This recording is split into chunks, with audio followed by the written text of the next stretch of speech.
It's time for TWiT. J.C.D. Dvorak is here. We didn't expect him. We don't have any food for him. We don't even have any wine, but he's here. Also, Patrick Norton, Brian Brushwood, Tom Merritt. We're going to talk about that amazing Supreme Court case about whether the police can put a GPS on your car, in your garage.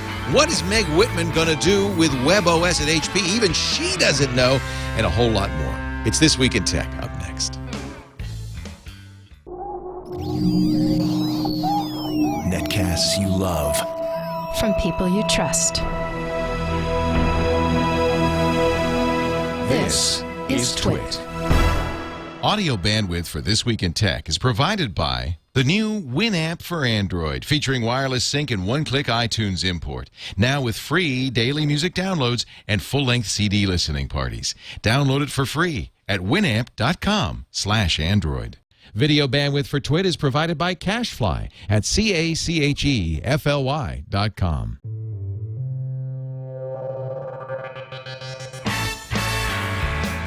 This is TWiT, This Week in Tech, episode 327, recorded November 13th, 2011. I shot the Shwood, but I did not shoot the J.C.D. This Week in Tech is brought to you by Go to My PC. Download the free Go to My PC app and work from anywhere, anytime, right from your iPad. And to enter to win a free iPad, send a tweet with the hashtag TWiTFreeIPad now through November 23rd. Visit GoToMyPC.com for your free 30-day trial and use the promo code TWiT. And by Carbonite Online Backup. Automatic, continual, and unlimited backup for your computer files, only $59 a year. Try it free at Carbonite.com and use the offer code TWiT to get 2 free bonus months.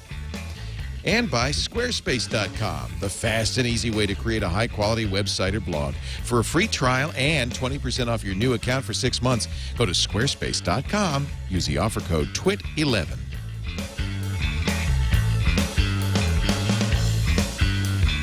It's time for TWiT, This Week in Tech, and we are going to cover the week's tech news with a massively beautiful, wonderful panel of middle-aged white men. What can I say? Starting with Brian Brushwood. You're not quite middle-aged. You know, somebody said this was a sausage party. I thought they were talking about the catering. Yeah, well, outside. that too. We are having a barbecue now, and there are sausages. Yeah. Shwood is in town for our new gaming show, which we're going to kind of beta test after the show. But he's also the host of so many other shows, including Scam School on Revision 3, and our great NSFW show, which Absolutely, yeah. Just crossed over 100 episodes. That was a lot of fun. Had you on as a guest. That was so fun. If you want to see Leo even goofier than usual. Spider Belmont almost killed me. New show. That's right. We can't bother Veronica. She's in the studio, but she's writing her novel. Is she really writing during the show? She's writing her novel. When there's a scene about middle-aged white people talking about tech, we'll know where this came from. I said, look, help us. We need a female. We need some diversity on the panel. She said, I can't. I'm writing my novel. She's doing NaNoWriMo, right? This is the November... National Novel Writing Month. Yeah. There he is, a novel writer himself. Mr. Tom Merritt. Yeah. Multiple novels. Tom's writing his 7th novel this month. Yeah. Tom does NaNoWriMo every year. None of them any good. Every year, don't you? I try it every year. I've finished it twice. So, that's awesome. Yeah, I'm on track again. Tom is the host of TNT, of course, on the TWiT Network. Every day, our daily fix of tech news at 2:30 Pacific, 5:30 Eastern. Boiling Point, was that a NaNoWriMo? Or No, that was just your first novel? Yeah, that was just me. And you just had a reading. United Moon Colonies I did as a National Novel Writing Month, and I read, that was the one I read. Yeah, that's awesome. You live streamed it too. That was a lot of fun. Tony being able to Lang, tune in actually, for from it. TWiT came out. I'm so and glad you live did that. streamed. Yeah, I it was fun. apologize for missing it. I Oh, that's lost all right. track of it. Yeah, it's just one of those things. It looked like it was fun. It was. It was good. It looked like everyone was dressed in Edwardian fashion? Yeah, and snapping as a, you know. Did they? Like a people. Edwardian beatniks. Patrick Norton is here, my buddy from the Screensavers. Of course, he hosts Techzilla with Veronica at techzilla.com. Good to see you. Thanks for coming. Pleasure to be here. Patrick has been very abstemious. He didn't try the... I do that for John. Because there's meat outside, and you avoided the meat because you didn't want to have little bits of flesh in your teeth. Well, there's nothing worse than you looking towards me, look turning like an white orc. and running for a bucket. So Anyway, but I hope before you leave, you'll have some. I will be glad to eat. We are having a wonderful barbecue. I'll tell you about that in a second, but first, J.C.D, who we did not expect today. I'm telling you, I confirmed. I'm glad you did. We're glad you're here. This is a wonderful panel. Good to have you all. ChannelDvorak.com. And he's also the host of No Agenda Show at NoAgendaShow.com. And I just gave you some No Agenda playing cards. Yes, which concerns me deeply because... you don't know about them. No. It's got your picture. Maybe somebody sent me a note, but I never got the cards. And you have the card. This is your way of saying you've already texted your lawyer, and your lawyer's contacting the game No, company. actually, our show is open source. It's open so source. people You're can allowed to do this. Look, there's John C. Dvorak. He's Buzzkill. There's Crackpot, Adam Curry.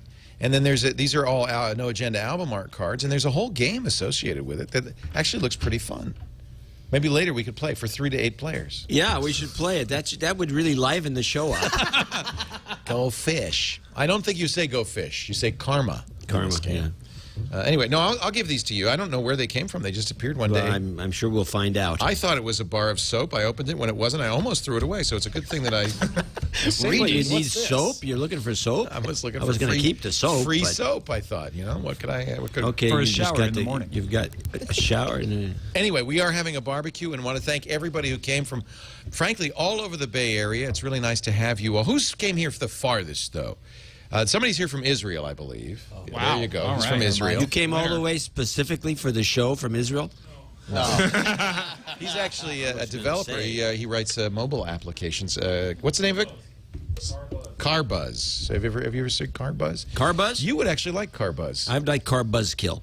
Yeah, you're Buzzkill, but Carbuzz is the app on Android, iPhone. You should take a look at it. It's like What does it do? It's a magazine, like a car magazine. Oh. On app. Who else? Anybody from anywhere else from outside the U.S.?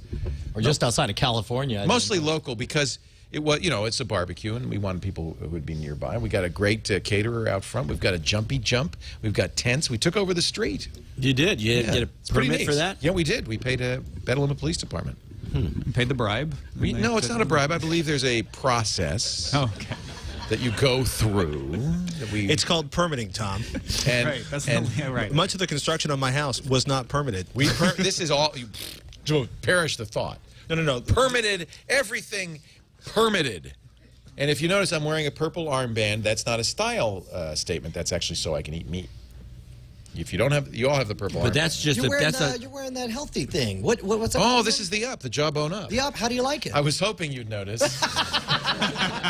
what is It's this? like you got engaged. this John- is cool. This is really It's John- like a Fitbit, only You're go- more annoying. Yeah. And by the way, John, you know how Livestrong, everybody was wearing the Livestrong. You remember this day, the first time you saw this thing. In a year, everybody's going to be wearing it. Have you had to recharge it yet? Okay. Because there's been a lot of talk on Twitter that the first time you recharge it, it dies. No, I have recharged it several times. Okay. So maybe they got a bad one. This is from Jawbone. Those guys do the Bluetooth. Here, I'll show you. The Bluetooth Headsets. headsets, yeah. And this is not Bluetooth. In fact, it's kind of weird. The way it works is you have to have an iPhone. There's no point in having it if you don't have an iPhone. It uses the audio jack in the iPhone, but it comes with a USB charger that plugs into that. So you plug that into your computer. It charges very quickly. It goes about 6 what days. does it do? It is a pedometer in its basest form. You know who made the technology in here? It's called Motion X. Philippe Kahn. Oh, he's doing something. Philippe's amazing. So Philippe Kahn, you all remember, maybe you don't, from Borland, right? Yeah. He wrote produced Turbo Pascal, and which transformed an industry. By the way, I just saw a page. Do you remember? You're too young. No, Do you too young. remember I Turbo remember. Pascal? He's 3 years Actually, older than me. No, I had the. Is he really? I think so. I had the I just books. feel like you're so young. Maybe it's the spiky hair. I'm clearly compensating for my age. You don't notice my crow's feet when you're busy If you staring grow at out the beard, we'll see the gray. Yeah, there you go. Oh, Actually, he's got a that's gray true, beard. unfortunately. Wow.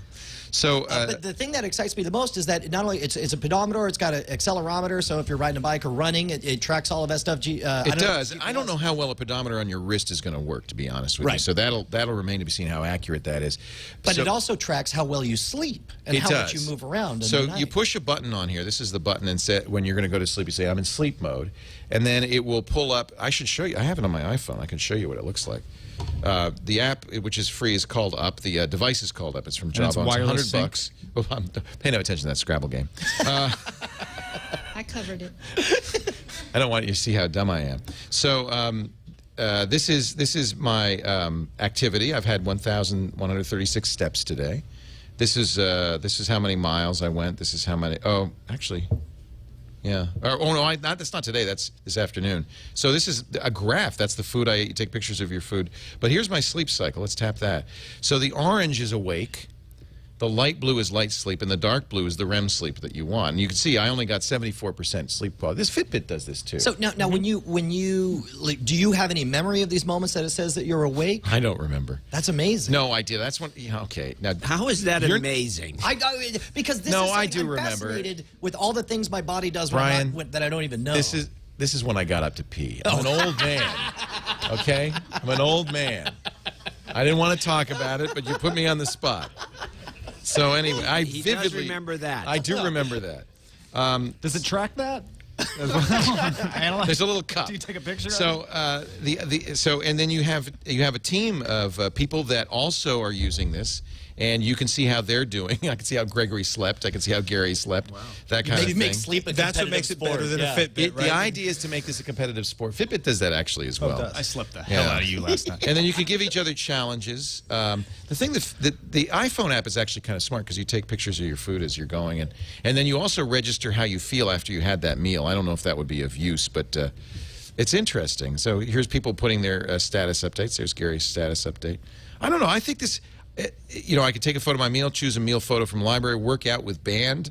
I don't have a band, but if I have a band, I'll work out with them. Sure. Work out with GPS. That's kind of cool. If you have your phone with you, it will take the phone will take a track. This app will take a track of your workout and then upload it to the Nike Plus does that. Yeah, it's like Nike Plus. well, yeah.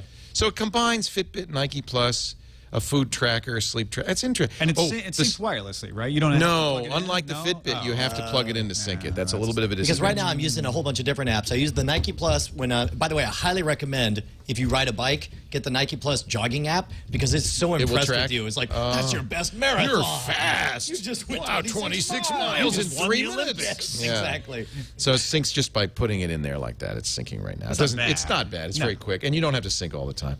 The one other thing that it does that the Fitbit doesn't do, it will watch your sleep cycle and you set an alarm. So you set your alarm for a half-hour time frame, and when your sleep is lightest, it will wake you up by vibrating the Oh, that's right. the bracelet. Yeah. So that's kind of cool. So What's the benefit of that? you don't wake up when you're in deep REM sleep. You know how you wake up if you're in really deep sleep and you're groggy if the alarm goes You off? feel more rested because they pick when you're lightest and just sort of nudge you. Like, hey, get up. I was already up when it buzzed this morning. So In the morning. in the morning, John. It's a catchphrase. What if you need to get up? Is it just waits until you sleep? What lightly? what if you're just dead out? You're never going to wake up for Well, days. eventually it gives up, I guess. I don't know. You said Gives up? It's a half-hour This time guy's frame. dead. I'll let you know. Heck with him. All right. Apparently nobody does REM sleep for that long. I don't know how we got into this. Anyway, that's what that is. You got into it because you said everyone's going to want one. I have a feeling this is going to be huge. It's the what, is it going beginning- to swell up when it gets rain on it or what? It's the beginning of a revolution in personal health monitoring. You know, when I weigh myself, You it know what? tweets. Yeah, When I take my yeah. blood pressure, it tweets. Yeah, and when the company that's collecting this data sends it to the insurance company, it tweets that your rates have just gone I'm up. a little worried about that. Do you think that'll no. Yes.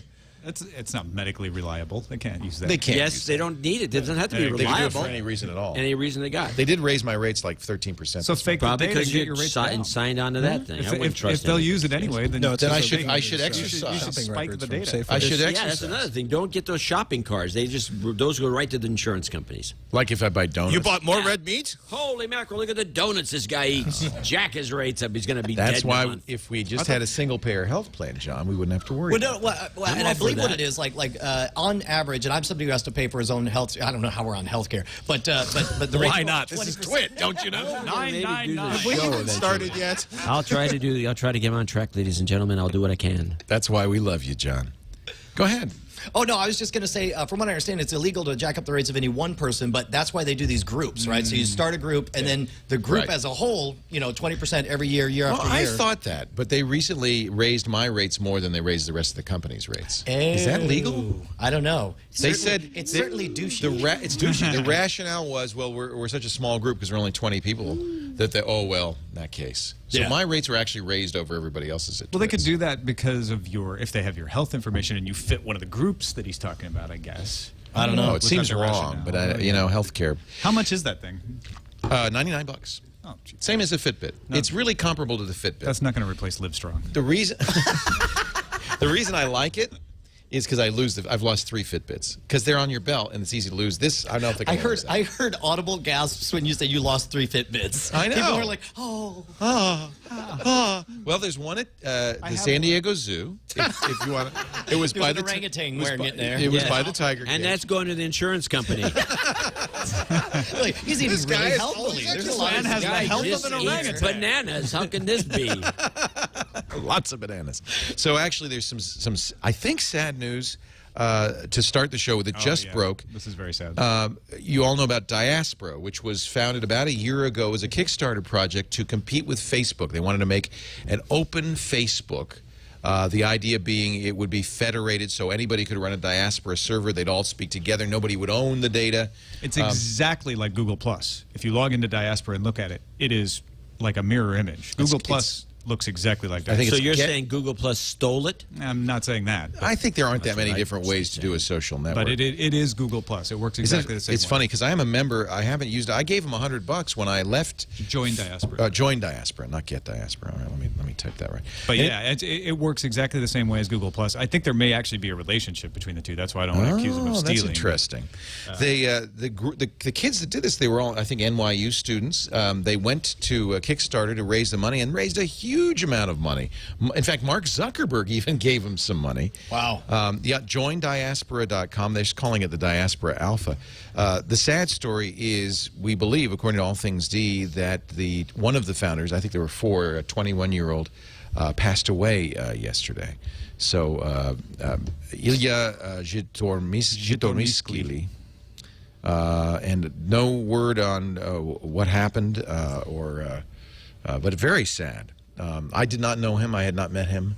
And I think there were some struggles that Diaspora was going through, but apparently he passed away at a very young age. So 21. Not sure exactly Yeah, they haven't reported the cause of death. what happened. Anyway, so very sad. And I don't know how this affects the future of Diaspora, or even if that's something to worry about at this point. I really wished him well. I think the competition is a good thing, and I think it's good that Google Plus is here too. Moving on, something a little lighter. The Fire arrives this week. In fact, I'm excited because Tuesday we get the lighter, and then you said fire. I was Fire. I was like, Kindle Fire. Yeah. Kindle Fire. Should I say Kindle Fire every time? Yes. Well, for a while, sure. I can't just say the fire. No. I have a fire. No, because they Fire. I have fire. What if you need to yell it in a crowded theater? You're right. Okay, that's a good point. If we're in a large crowd as we are, we should always say, Kindle Fire! Kindle Fire! I think I violated my First Amendment rights. Are you going to order the Kindle Fire, Patrick Norton? No. You're not interested. Do you have an iPad? I have an iPad. You prefer that? And I have software investments, and I'm going That's to a do good what I point. usually do. I'm going to let Veronica suffer through the beta. I'm going to let you suffer through the beta. I'm going to let Tom suffer through the beta. We're going to see whether or not Amazon actually sells the extra million Kindle Fires. I'm going to admire Amazon's tablet platform splitting 3 ways from Sunday between Barnes & Noble, Amazon, and yes, these 17 other platforms. B&N's tablet comes out on Wednesday, the day after. Yeah, now it's $250. The Kindle Fire, $200. I think the pricing's great. I think this is going to do huge things for Android tablets in terms of actually getting into the market, getting on the board, as they say. Because at this point, the market has basically looked at Android and been like, yeah, well, we sold 100,000, and Amazon has made more than 5 million units for this year. Hey, I once made more than 5,000 cupcakes, and you know what? Doesn't mean only 4 of them were eaten. You know what I'm saying? Like, I can make 5 million do you think toothbrushes. Amazon is that I could sell them? John, you think they're misguided making 5 million of them? They study this stuff to death. I think they know what they're doing, don't So they probably sell, 4 million plus. 4.87. We could make a bet. I could lose another bet. I'm not going to do it. They upped their order too. It was they had ordered 3.5 million or something. Right. And they went back and said, our pre-orders are such a rate. We need to. That's probably what they're basing. Do we know how many Amazon Kindle users there are currently? No. They never say. Do we know how many Amazon? Because I know Amazon has like 42 billion registered clients or active clients. Okay, everybody, can you turn out the lights? Robert Scoble just walked by. Shh. No one's home. Say anything. So on the I'm not kidding. Sorry.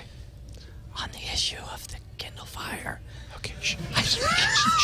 Just pretend he's not here.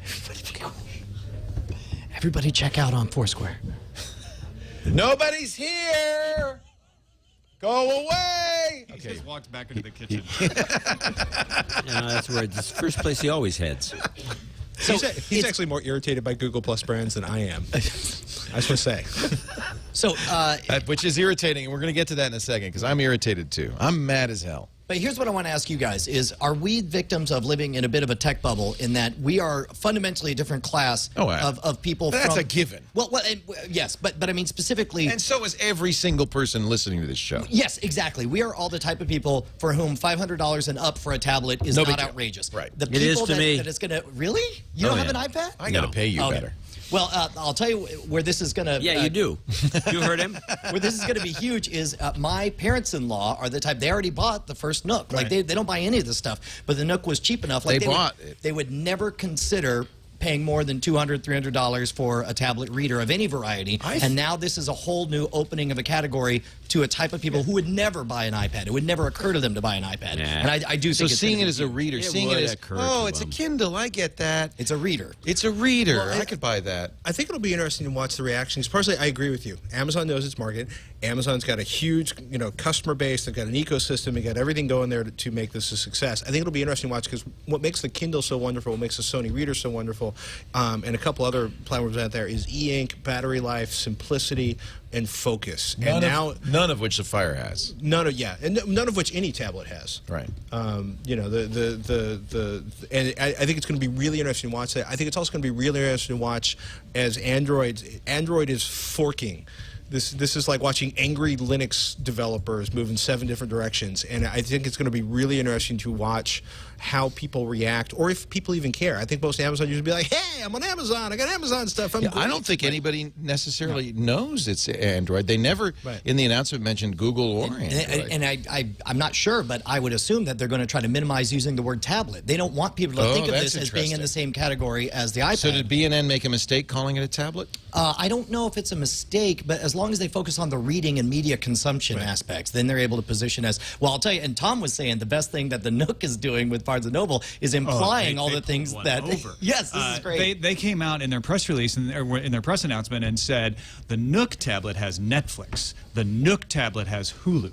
The Nook tablet has all these video that you don't get in other arenas. They didn't lie. They didn't say Amazon didn't have it. Amazon has Netflix, and they announced Netflix at their Kindle announcement. They got Angry Birds, too. The next day said, and then the Nook has Netflix, and the Kindle does, and Kindle's an Amazon. They got everybody thinking, well, because Amazon has an ecosystem, of course, the Kindle Fire is just going to be Amazon. Oh, that's interesting. And so Barnes & Noble's the one, if you want to get other things like Netflix, to the point that Amazon had to come out with a press release the next day and say, hey, we've said from the very beginning we have Netflix. That's clever, but how long does that fool people? Come on.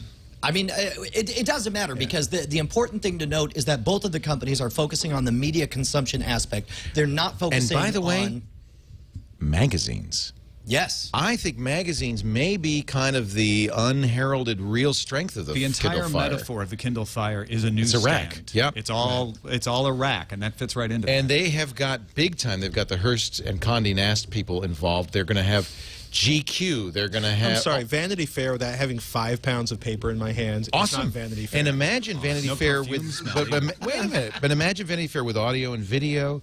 Imagine... Smell-o-vision. It's bad enough the way it is. Imagine Nicole Kidman Smell-o-vision comes out of the page and kisses you. It will be awesome.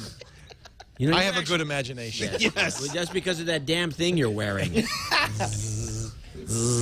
No, I think that may be kind of the hidden gem in the Kindle Fire that a lot of people who read magazines, I know a lot of people, especially women, who read a lot of magazines, this may be the ultimate magazine platform, especially if these companies, and I think they do, they see this more than Apple. I think people are starting getting nervous about Apple. Right. Apple takes 30%. Apple owns your subscriber list. All of these issues. I think a lot of people... Those are magazines. Here comes the counter-argument. Those are actual physical He's got magazines. People like Norton are going to say, Norton, initially you're going to be skeptical because you like the paper, but I think that ultimately this may be, because magazine publishers realize they don't want that, that costs them a lot of money to print. On one hand, they are going to love this, and they're going to really push this medium most forward. Most people aren't as strong as Patrick and can't carry all those magazines around. Yeah. On one hand, you guys are making really good arguments. On the other hand, it is... On the other hand... No, that's John's job. No, I think it's... I could do that. Well, It's frustrating because most magazine publishers do not have a good digital platform. I agree. Most of them are struggling. It's like it's going to take Amazon, I think, helping them a lot. And they don't like the numbers. They don't like the numbers? Yeah, well, the ad numbers, the ad revenue numbers suck for digital. Even if you can get rid of the glossy paper and the ink and all of that stuff. They can't seem to get the numbers up. Oh, that's interesting. The ad numbers are going to be bad until the conversion. No, it's not just the ad numbers. They can't get the subscriber numbers. But wait a minute, haven't we seen numbers for things like when Wired magazine offered iPad version, 100,000 people got it? But again, that's our bubble group, so that doesn't. Well, and first of all, like I'm inside the bubble group, and they keep sending me reminders like, "Hey, by the way, Wired subscription. You know, you have the iPad version." I'm like, "Yeah, that sounds awesome. I'll definitely get around to checking that out." And but it's chicken and egg. So if Amazon can sell 5 million Fires this year. I'm sorry, Kindle Fires this year. Yeah, which I honestly think people are looking at it as tablets. Whether Amazon says it or not, people are like, I'm these looking are through these the press things. releases right now, trying to find evidence of his assertion, and I have not seen that. They have not said tablet anywhere. People see it as that. Yet they say $200. That's cheaper. That's the strength of it. Is it's a $200 tablet. Yeah. Right. Well, look how people bought the $99 touchpad. Right, they got the $99, and that's the magic moment. People will tune out. There are a category of people who will tune out everything until it crosses that magic $99 price point. By the way, Scoble found us. I'm sorry, we tried. Where is he? Did you see? We turned out the lights. We had everybody be very quiet, and you still found your way in. I'll tell you something. Like Scoble's not. You know, a he was dummy. at the Napa Film Festival, weren't you? Yeah. Did you bring Adrian Grenier with you? Oh, wine will be good. Wine, bring it up here. Well, that'll do. John says bring up the That wine. didn't take long. Who had the over-under at 20 minutes? I think that there's a lot of potential. You sell 5 million units of this. Condé Nast puts Vanity Fair on this thing. How many subscriptions do they have to do? 100,000 to make this worthwhile? 200,000? John, you know the economics. $1 million, really? You know, I was thinking the one possibility exists, and we haven't seen it executed yet, is we say, look, we'll give you a 5-year subscription to Vanity Fair and the tablet for free. Right. And you get the subscription on the tablet. Hearst toyed around with that. They did. They were going to make their own. Off. They decided the economics Well, didn't they work also for them. backed off because they didn't have the right technology. Yeah, maybe. That thing that had some big reader that was a big clunker. You could roll it up or something. It was crazy. But all the publishers that have looked at that have all backed off and said, yeah, it's better to just let these other guys make the tablets, and then we'll try to work in there. But nobody wants to work with Apple because they don't want to give up the 30% of the revenue. What's the choice for a magazine publisher, though, John? Is there a future for Vanity Fair? Vanity Fair's advertising are up, and so their search's good. Vanity Fair is one of the most successful publications you can find. And it's Vogue thick. Vogue is still killing. Like that, Yeah. But okay.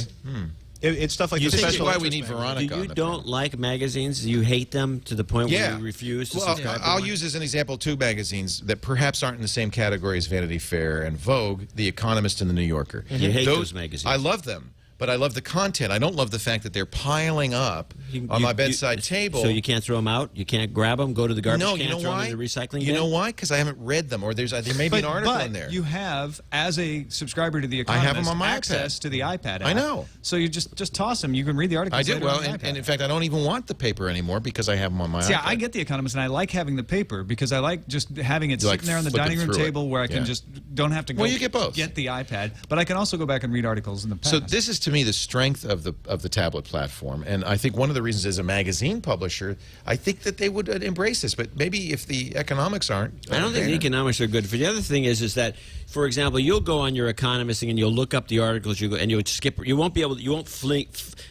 page through it and see all these ads. I won't see the ads. You're right. So there's a lot of ads you're not going to see. It's a tough sell for advertisers. It's a completely different advertising mission for a lot of special interest magazines. You don't have to tell when me. you're talking about like a drumming magazine, a guitar magazine, hot rod magazine. It is enormously difficult to go into a vendor and say, "Hey, we're going to give you a banner ad." And they're like, "Okay, I know what the click-through rate on banner ads is." And it's usefulness. Well, and I think that's all just it's a symptom difficult- of the emerging space because on the surface, by all measures, and we talk about this on Frame Rate a lot, digital advertising is ad for ad much more valuable because you can track who watches it, how long they look at it, whether or not they click through. You those types of actually things. have the tools to do that, and those have to be embedded into the platform, and they have to be something that the person paying for the advertising believes in. Nielsen Absolutely. ratings, consensual hallucination, industry standard for television.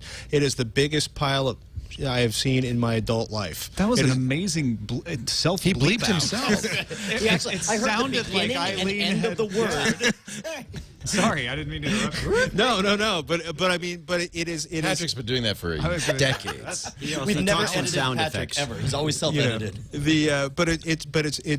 It's enormously difficult for a profitable platform like television to make a transition where and you've heard it over and over again in the last 5 years. We're trading, analog dollars for digital cents.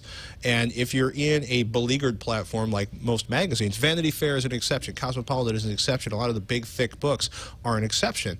If you're talking about smaller magazines, it is an enormous bridge to gulf. You have to figure out how to carry your existing consumer base, which in many cases is fairly old, into a new platform, onto a new distribution, and it requires even a $250. But don't you have to do that? I don't know what I have to do. You can also go out of business. I mean, there's your option. Well, you're going to say all magazines are going to go out of business. No, I'm not, the mediums have never been destroyed. They linger in some new form. Exactly that, which is we're going to have a small number of magazines succeed. We're going to have a small number of printed books still in the future. We're probably going to still have a small number of optical disc formats for music and video games still That's in the one future. that really bums me out, is having to deal with crappy They're all going to compressed be reduced to audio formats. collectible formats or specialty formats, the way vinyl records are still made today. The majority is going to be digital, and it's all a matter of I think hard copy's dead. I think I agree with you, John. In the past, TV didn't replace radio didn't replace newspapers, but I think this is different. I think physical media is dead. Nope. Vinyl still exists. One no is good enough. It's pure. No. I had to triple negative in order to go all the way back around. What about cylinders? Well, okay, but the vinyl. But we've changed from no to but. To but. 8 correct. tracks. So you think magazines are 8 tracks? Put them into different categories. 8 tracks was replaced with the convenience of cassette, and we've talked about it for convenience. You're making Leo's argument. Fidelity, and likewise in analog formats, cylinders were replaced with 33 1/3 LPs. Right. Actually, they were replaced with 78s, but okay, whatever. Down the road, right? 16s which didn't make it. Still exists to this day, and likewise, film itself is not going to go away, even though the digital is easier to distribute, it's easier to produce in film. There will be a place for. But it's a hobbyist. You're playing right into Leo's hand. Your argument stinks. No. What's the event horizon? Are we talking 10 years, 25 years, 50 years? And like 50 years, there's going to be like 2 freaks running around with 60mm Airflex cameras because they have to have film. It's not right if it's not film. Why have we not gotten rid of LPs then? Why haven't we gotten rid of black and white film? People still shoot on black and white film. It's Why? for art. Yeah. You know what? All right, I grant you, in 10 years, if you go and you stay at the plaza, the butler will iron a newspaper for you and give it to you perfectly pressed, and you can read it. Printed on elephant dung paper. Exactly.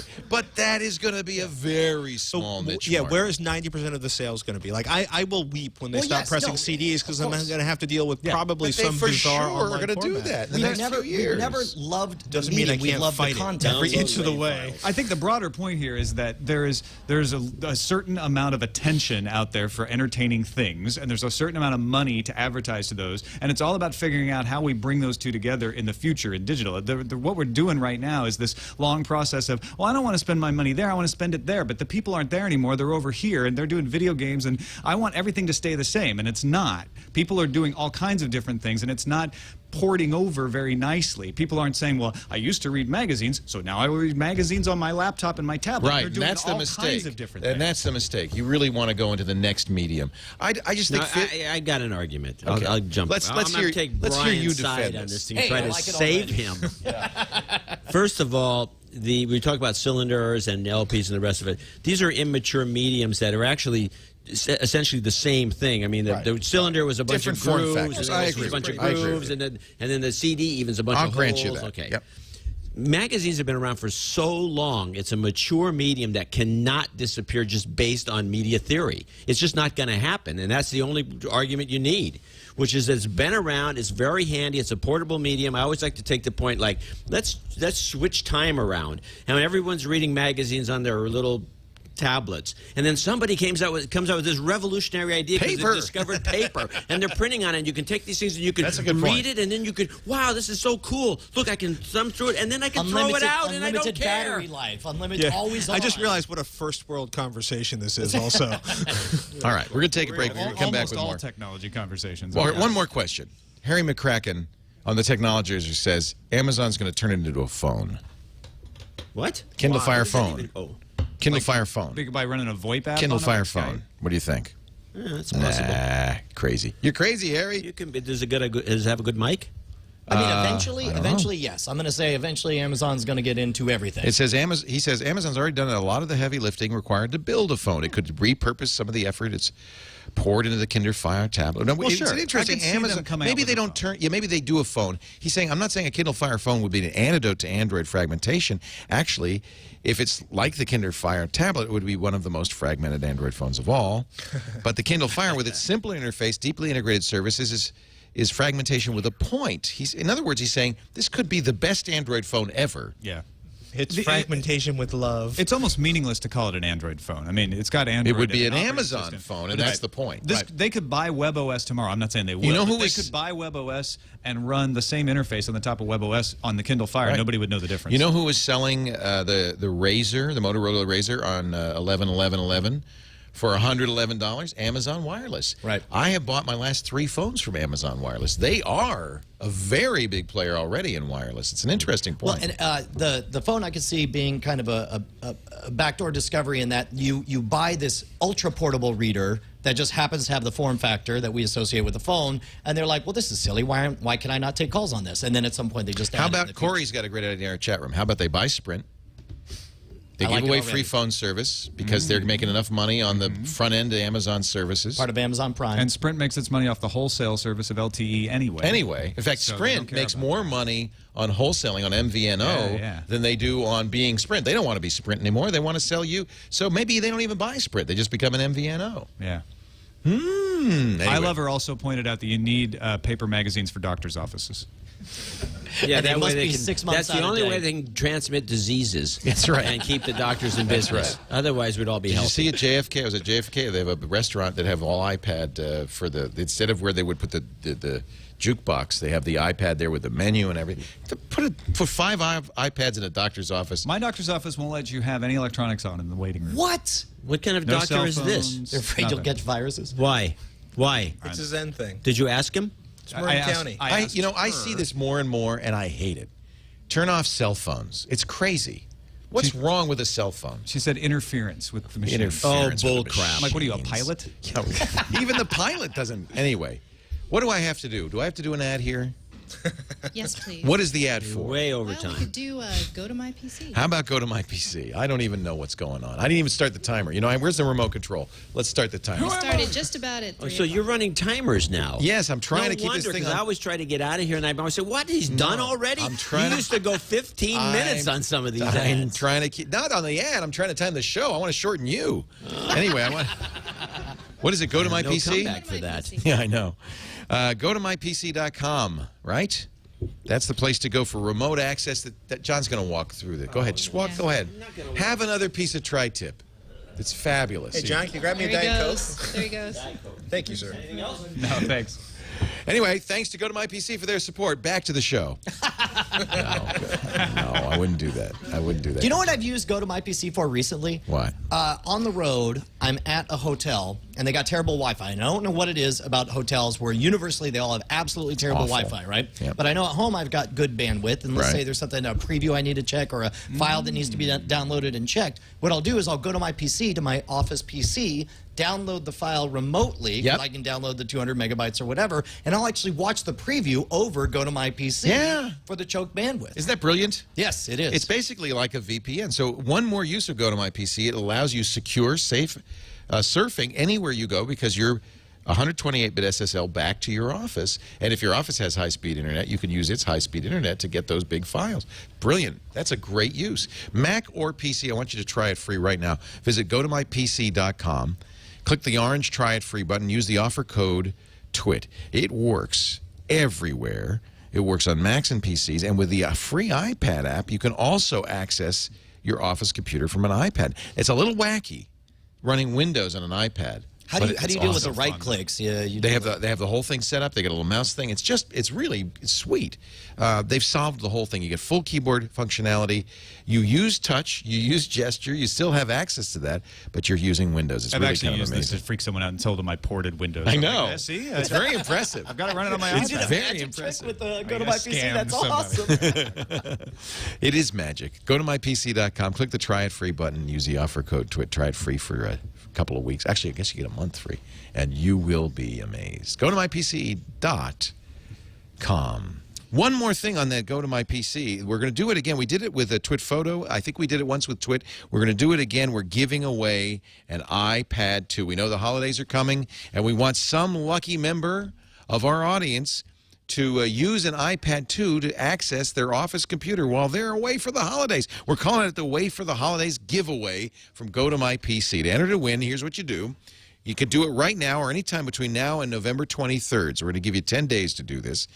Send a tweet with a hashtag #TwitFreeIPad, okay? In your tweet, tell us your holiday travel destination, where you might want to work remotely if you're not going anywhere with your iPad 2 and Go to My PC. You got to really sell it, even though we're going to pick it randomly. So again, tweet where you're going for the holidays, where you'd like to take your iPad, and make sure you use the hashtag #TwitFreeIPad. You have to send that tweet by November 23rd, and you'll be entered to win a new iPad 2 from Go to My PC. It'll be a random drawing, but do be creative. We'll announce the winner and review some of your tweets in the show the week after next, so that's a good reason to be creative. Do something creative, we'll put you on the show. Other rules available in the show notes for this episode or at player.podtrack.com/rules-twit. Thank you. Go to My PC. We love giving away iPads. I hope you're the winner. So, Patrick, you, like Mr. Scoble here, are unhappy with the brands on Google+.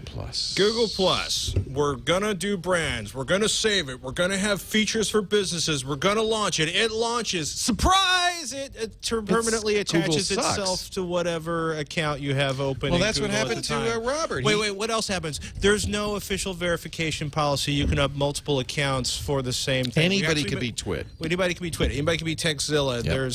There's verified... if you're a huge company, you might have a verified site, but there's no way to figure out how to verify. There is no system for tracking who's posting. There is no system for logging in multiple people unless you give a bunch of people the same email address to share. It is a steaming mess. Yes. Robert Scoble. He agrees.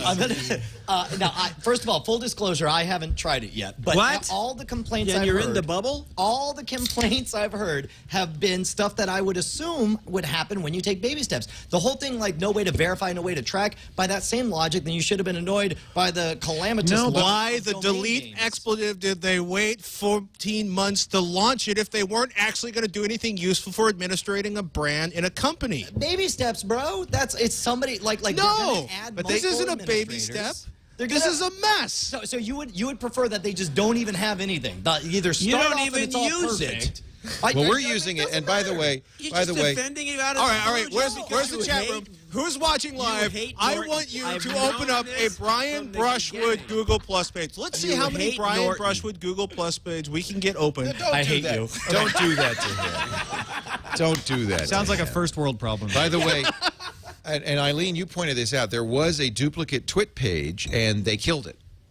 So Google killed it. So what I don't get is why they're not being more vicious about this when they were so vicious about the real names policy. I know. They could have been as strict with this company policy if they wanted to be. And we are still not verified, although they did kill the, this is the other TWiT page. They killed it or somebody else killed it? That's a good point. It might not have been Google. It might have been just the people who started it. Because like Veronica and I were going back and forth. It's like, I did one, and somebody else did one. We're like, we can't log in. Well, here's what Robert said in his blog post. You know, he works for Rackspace.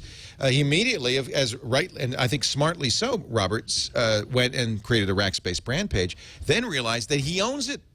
You can't delegate it. You can't have anybody else at Rackspace post to it because they'd have to have your Google Gmail credentials. No. Have you resolved that, Robert? Nope. Not been able to. Has not resolved. Duck your head down. Surprise! There's no doubt that they're going to add multiple administrators and that they're going to make this fix. I'm sure they will. This is the plan for the beginning. But the question is, they block. You know, what was the point of launching it now? They blocked a lot of people. They said, "Oh, apply if you want a brand." It was how long has it been? It's been 6 months. This is the Steve Jobs argument. Then by your logic, they just shouldn't do it until it was all ready to go. Well, they launched Google Plus. They could have held back. I'd rather see an emerging platform that at least what about that, some Robert? kind of functionality from the get-go. Brian, I think the problem is that they don't have a really good identity system. And that's where this NIMS war thing comes from, and that's where the brand thing comes from. And this is where Facebook does have. Yeah. How come Facebook's works? Facebook's paying attention. Facebook has product. Because it's really no different. I mean, in fact, in theory, Google would have a better authentication Facebook didn't system. have managers either when they first came out with brand pages. They've just had 6 years to get ahead. Right, they're ahead of it. Yeah, anybody could open a Facebook page for anybody else back in the day. That's true. In fact, there are Leo Laporte pages and you on still Facebook. can sign up other people for groups, right? I mean, what's the old thing where somebody signed up Zuckerberg for NAMBLA? Is this any different than Google Plus? I mean, is Facebook got an advantage, really? Or are we just used to Facebook? Well, there's a giant pile of existing users. 740 million advantages. But I mean, in the implementation, in the way it works, is it working? So I'm kind of lost track of what is the conversation Okay, about? yeah, so it Google sounds to me Plus like brands. There's no John's not on debate. Google Plus. He doesn't know or care. I am. I'm John C. Dvorak on Google Plus. Check it I'm going out. to plus you. I think there's I'm no not debate. verified, no. There's no debate that Google Plus is not where it needs to be as far as company pages. But Right. but your point seems to be that they shouldn't have even taken this first step. I don't understand why they couldn't have launched what they have now. They could have launched with the rest of Google Plus. What was the point? Wait a minute. Wait, It's a fair given question. how annoyed you are, why would they do it with launching This is a Google brands Plus? page. They said for a long time. It says John needs to add you to a circle before you can add back. How did you do that? One of those tricks that very few people know about. Including you. Two bottles of wine and some late Is night this a clicking. brand It page? shouldn't be. They said they didn't want brand pages because they wanted to take the time to do it right. Hey, If they hey, hadn't Wait a said minute. that- I'm a brand. I'm sorry. It was You're my the fault. brand that- I'm the that brand. I I have to switch back refuse to to- Leo. Oh, I that's actually, 'cause you're the you are. administrator of the I TWiT did brand. bring them Leo to my is Twit, circles. Twit is I Leo. guarantee you're on there. By the so way, they the other- lie. The other Brian Brushwood pages are already coming out in the chat room. Oh, Thank you I'm very much, so Mr. sorry. Patrick, you've done it to him. Oh, you were already in my tech journalist circle, John, actually. But you know what I didn't have is no agenda show. Shall I add that? You might as well. That's a brand page, so I have a brand I don't know who's circle. doing it, but go ahead. And that's the problem. Well, no, it's not the problem because we're open source. It could be anybody. And you don't mind that. No, we encourage it. Yeah. They really should have made it restricted. If they're going to say this is a field test, we're trying it out, we're working out the kinks, they should have launched it. I thought, and in That fact, I would have thought made me when mad, they first though. announced it that it was going to be limited to certain brands while they got it right. and then Vanity they URLs they would be really verify nice you. too, because the whole Well, linking that to yeah, down the All road. right. Yeah. That's not a big concern. Well, but again, I mean, Google Plus is, seems to be aiming towards getting away from focusing on the URL and instead focusing on the keywords Right. that bring you to people's Right. Google Plus page. So basically, it's another search experiment for math geeks and comp sci programmers inside of Google, rather than focusing on product and human beings that you need to drive. I don't think it's black and white like that. I think you got to start somewhere, There they go and again. it's going to be incomplete from the get-go. Round two. I just don't see this as being that much different than what you can do on Facebook. No. Well, I again, think you're right. but they have to match. They have to have parity with what. But Facebook Google said they offers were if going they to do want it right, and they waited 6 And months, it's and they the launched same. it, If they and never it's said that. Yeah. WTF? I mean, what is going? What have they done here that actually makes it useful for people managing brands? It is a freaking Google Plus account that you can assign. They What basically did said they you do? can name they, it something. They made it possible. People have been begging for this, and then they give it, and you're like, "Well, I don't like the way you did it very much." They didn't, but they didn't do a lot of stuff that makes it. If you're a brand, That's fair, though. Okay, you're a brand of one, so it's easy for you. Scoble accidentally branded himself as an entire company. Well, that's true. I accidentally branded myself as a large Scoble group of accidentally people. branded himself as Google Plus in the early days. He used to be Twitter. It is a Amazon, I four-letter didn't know word, this. Tom? Speaking of Amazon, Amazon bought Yap. Did you know about Yap? Yap was used, I think, by teenagers for texting primarily, but it's a voice recognition service. I think there's a scramble now to get these voice recognition companies as Android and That's and what it plays iOS, and now Kindle. That plays into McCracken's theory, doesn't it? Yeah, well, maybe Well, a phone, no, I or think it's are more- they trying to do I think Siri? it's Siri. It's Yeah. all about Siri. I think, Which, of course, we all know is a front for the CIA, because that way we get everybody's voice print, and we can identify whatever it is you're doing based on Sorry, that. what Because program everyone's is the front for the voluntarily. CIA. You're duped into thinking it's the CIA. That's what they want you to think. It's clearly the mafia. It's obviously the secret world government. It's behind NSA the CIA. then. The CIA is a NSA front is for itself. sissies. By the way, on So Siri, give up your voice prints, everybody. Knock yourselves out. What do they care if they have my voice prints? Just in case. I will say They this for could, Siri. boy, wherever could they find my voice prints? Well, you You're in a special category. So I have noticed on Siri, while there still are outages, Siri is getting way good at apologizing for them. Because like the other day, in fact, I was trying to hook up with Tom. It apologizes now to you? Well, I was driving along. You say we were at what Teresa and what was Teresa and Johnny's. Teresa and Johnny's. And so I'm like directions to Teresa and Johnny's in San Rafael. And there's this pause, and then Siri goes, "Brian, I am so sorry, but I can't take this request right now. Can you try later?" You're kidding. I mean, there was something bizarrely earnest about it that made me be like, "Oh, Siri, I'm sorry. I shouldn't have bothered you. Let me ask John. John will take care of it for me." So they're actually on the fly updating these responses. I'm sure it's continuously evolving. In fact, you're seeing this first massively written, artificially intelligent personality that's emerging over time. And it starts with humor. I am sorry. I'm on my period. Is that you or Siri? Yeah. iOS 5.01, the update over-the-air, first over-the-air update for Apple. You know, Apple gets such a free pass from everybody. Every phone in the world has had free over-the-air updates going back to the original Razr. And Apple now has over-the-air updates. Whoopee! Anyway, they have. I'll tell you what, I am happy. Well, I don't have to updates, connect it to that stupid iTunes anymore. But yeah. Unfortunately, it doesn't seem like it fixed the battery problem. A lot of people complaining. Not for me. Did it fix it? No, not at all. In fact, I've had abysmal battery life, and I'll be the first to admit it probably has something to do because I'm doing the Nike Plus GPS tracking when I go out on my bike rides and stuff. So I haven't known how much of that has been a lifestyle thing, but I know that even after the update, it's abysmal. I just carry that battery. That's what he uses. Oh my God, yes! Use a 5-pound battery. I got this. Carry it with you wherever it's all you go. handled. Let me go ahead and get this plugged in. That's awesome. The reason I carry that everywhere is the back Sprint pockets. overdrive modem got that duct is tape. I'm gonna rapidly fix this leaving once and my... for all. So this is an Energizer. It's like an iPhone 18,000 4S. milliamp battery. It's Battery not- problem fixed. It's Yes. the equivalent of 10 iPhone batteries in one. No, you don't have to hang up. Let's keep talking. I got plenty of time. And, of It's not course, that big. it will last for 2 hours.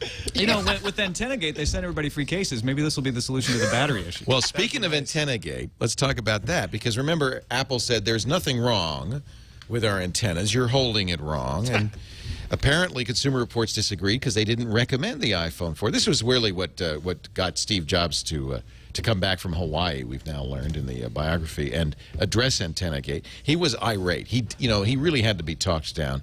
I think he handled it well. Well, now Consumer Reports says the iPhone 4X fixes the antenna problem, and they are recommending the 4S. Now, how much of that do you think Consumer Reports is just sticking to their guns? Like they made an unpopular argument saying we can't recommend the iPhone 4, but then once they said that on the record, they started to stick with it, even though there were so many features about the iPhone 4 and about the 4S that were popular. They had to wait until they're like, okay, I guess now we can. I trust those Or guys. Apple actually I'm not fixed buying it. that. I think they fixed it. They did mention that they read. So let's see. I have 5 bars right now on the old iPhone 4 in How many this phones do you same. carry? Oh, lots. I got the old iPhone. In the same iPhone 4, one. Let's see. in the same area, one this phone. holding it this way with my palm across that plastic strip would bring this down to 0. It is not doing it. So I think, in fact, they may have fixed that. This is not affected. Well, and keep in mind, my question is not whether or not Apple fixed it. I do think Apple fixed it, but my question was whether or not it was such a huge deal to begin with. Well, that and they that- deserved Consumer- it not Consumer- recommended. Consumer Reports is a very nuts and bolts. I mean, you're talking about the Amazon audience. That is the Consumer I Reports agree. audience, and they're like, if you hold the phone See, it's going and down. it doesn't Took a while, work, but it did. that's really stupid. Right. And Consumer Reports is like, this is ridiculous. Why aren't people talking about this? This is. That's an iPhone 4. And then I Yeah. think, when Steve Jobs tells you that you're wrong, it doesn't have to work as a phone because it's so cool, or you learn how to hold it my way. They and do you'll be talk in fine. the book about the fact that the engineers told Jobs, if you put a metal band around the phone, it's going to be a problem. And he and Johnny Ive said, but we don't care. It's pretty. And this happens time and time again. The problem with the reality distortion field doesn't affect physics yet. Right. And so I like the fact that you put yet yeah, in there. it may. You haven't written that code for the. It'll go to Matrix 0. yet. I've done this many times. We are now. I should point out we're in a marginal AT&T area. Even though there is a cell California they're is both a in the marginal same cell AT&T tower. area. They're both in the same cell tower, You're and it's making not that- happening you're with the making that go 7. down. Yeah, Yeah. it's not happening with the 4S. The other interesting thing is with this battery problem, Apple has put out 2 announcements saying, yes, there was a battery problem. Yeah. We think we fixed it for most users. And then when it didn't happen, came back and said, we fixed it for most users. We're still hearing reports that there may be problems, and we're investigating those for the few users.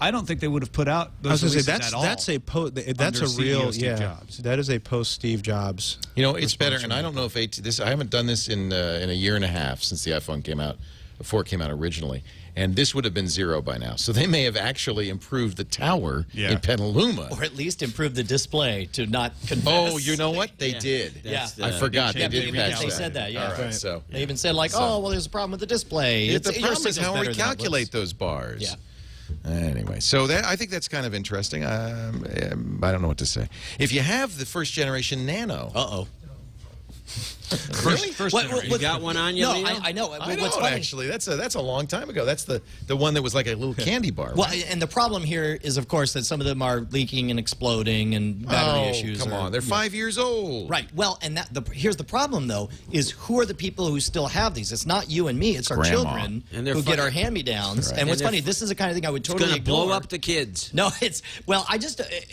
is the kind of thing I would totally ignore, except for my daughter does play with my 5-year-old that's a good point. iPod Nano, and so That's it's a just very like, good well, point. I don't want, And you know what? Kudos to Apple for. I mean, this is a long. This has been out since September 2005.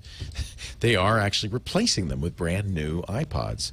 So are they replacing them with brand new iPod Nanos? they must be doing the new Nanos because I can't They imagine wouldn't make old ones. they're going to have old Nanos. Well, but they could do refurbished old ones or something. It's probably not worth it. It's probably worth it just to get I don't know. Does the chat room know? What do you get if you exchange it? Someone have said that you actually get Another first generation Another Nano? first Yeah, that's what it looked like from the article I read, which is silly to me. These are by the way 1 gigabyte. But understand also, this is not a testament to what an upstanding company Apple is. This is a testament to the calculus that goes into it. There's that great scene in Fight Club where they talk about how the formula is you multiply the percentage of failures by the out of court settlement, and then and if it's greater than the cost of a recall, that's when you bother to do one. Right. But outside of that, Brian, I have a suggestion. Yes. Decaf. No, his hair doesn't do that automatically. He has to actually make it do that. It's not the coffee. So I spoke on Monday to a PubCon, which is the old Webmaster World. It's a SEO group. These are people who have spent their last few years figuring out the internals of how Google works so that they can go to their clients and make sure that they do well in the search engine results. There's some snake oil in SEO, but there's some legitimate SEO you can do. I made a mistake. Somebody asked me, what do you think the future of Google is? And I said, oh, Google's in deep trouble.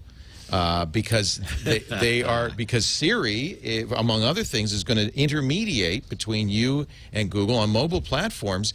This is why Google created Android, I believe. Apple is determined to replace Google as search engine. And as you get Siri to more and more platforms for Apple, and I do believe they're going to put it everywhere, and maybe Microsoft even does this, because Microsoft does have a search engine of their own.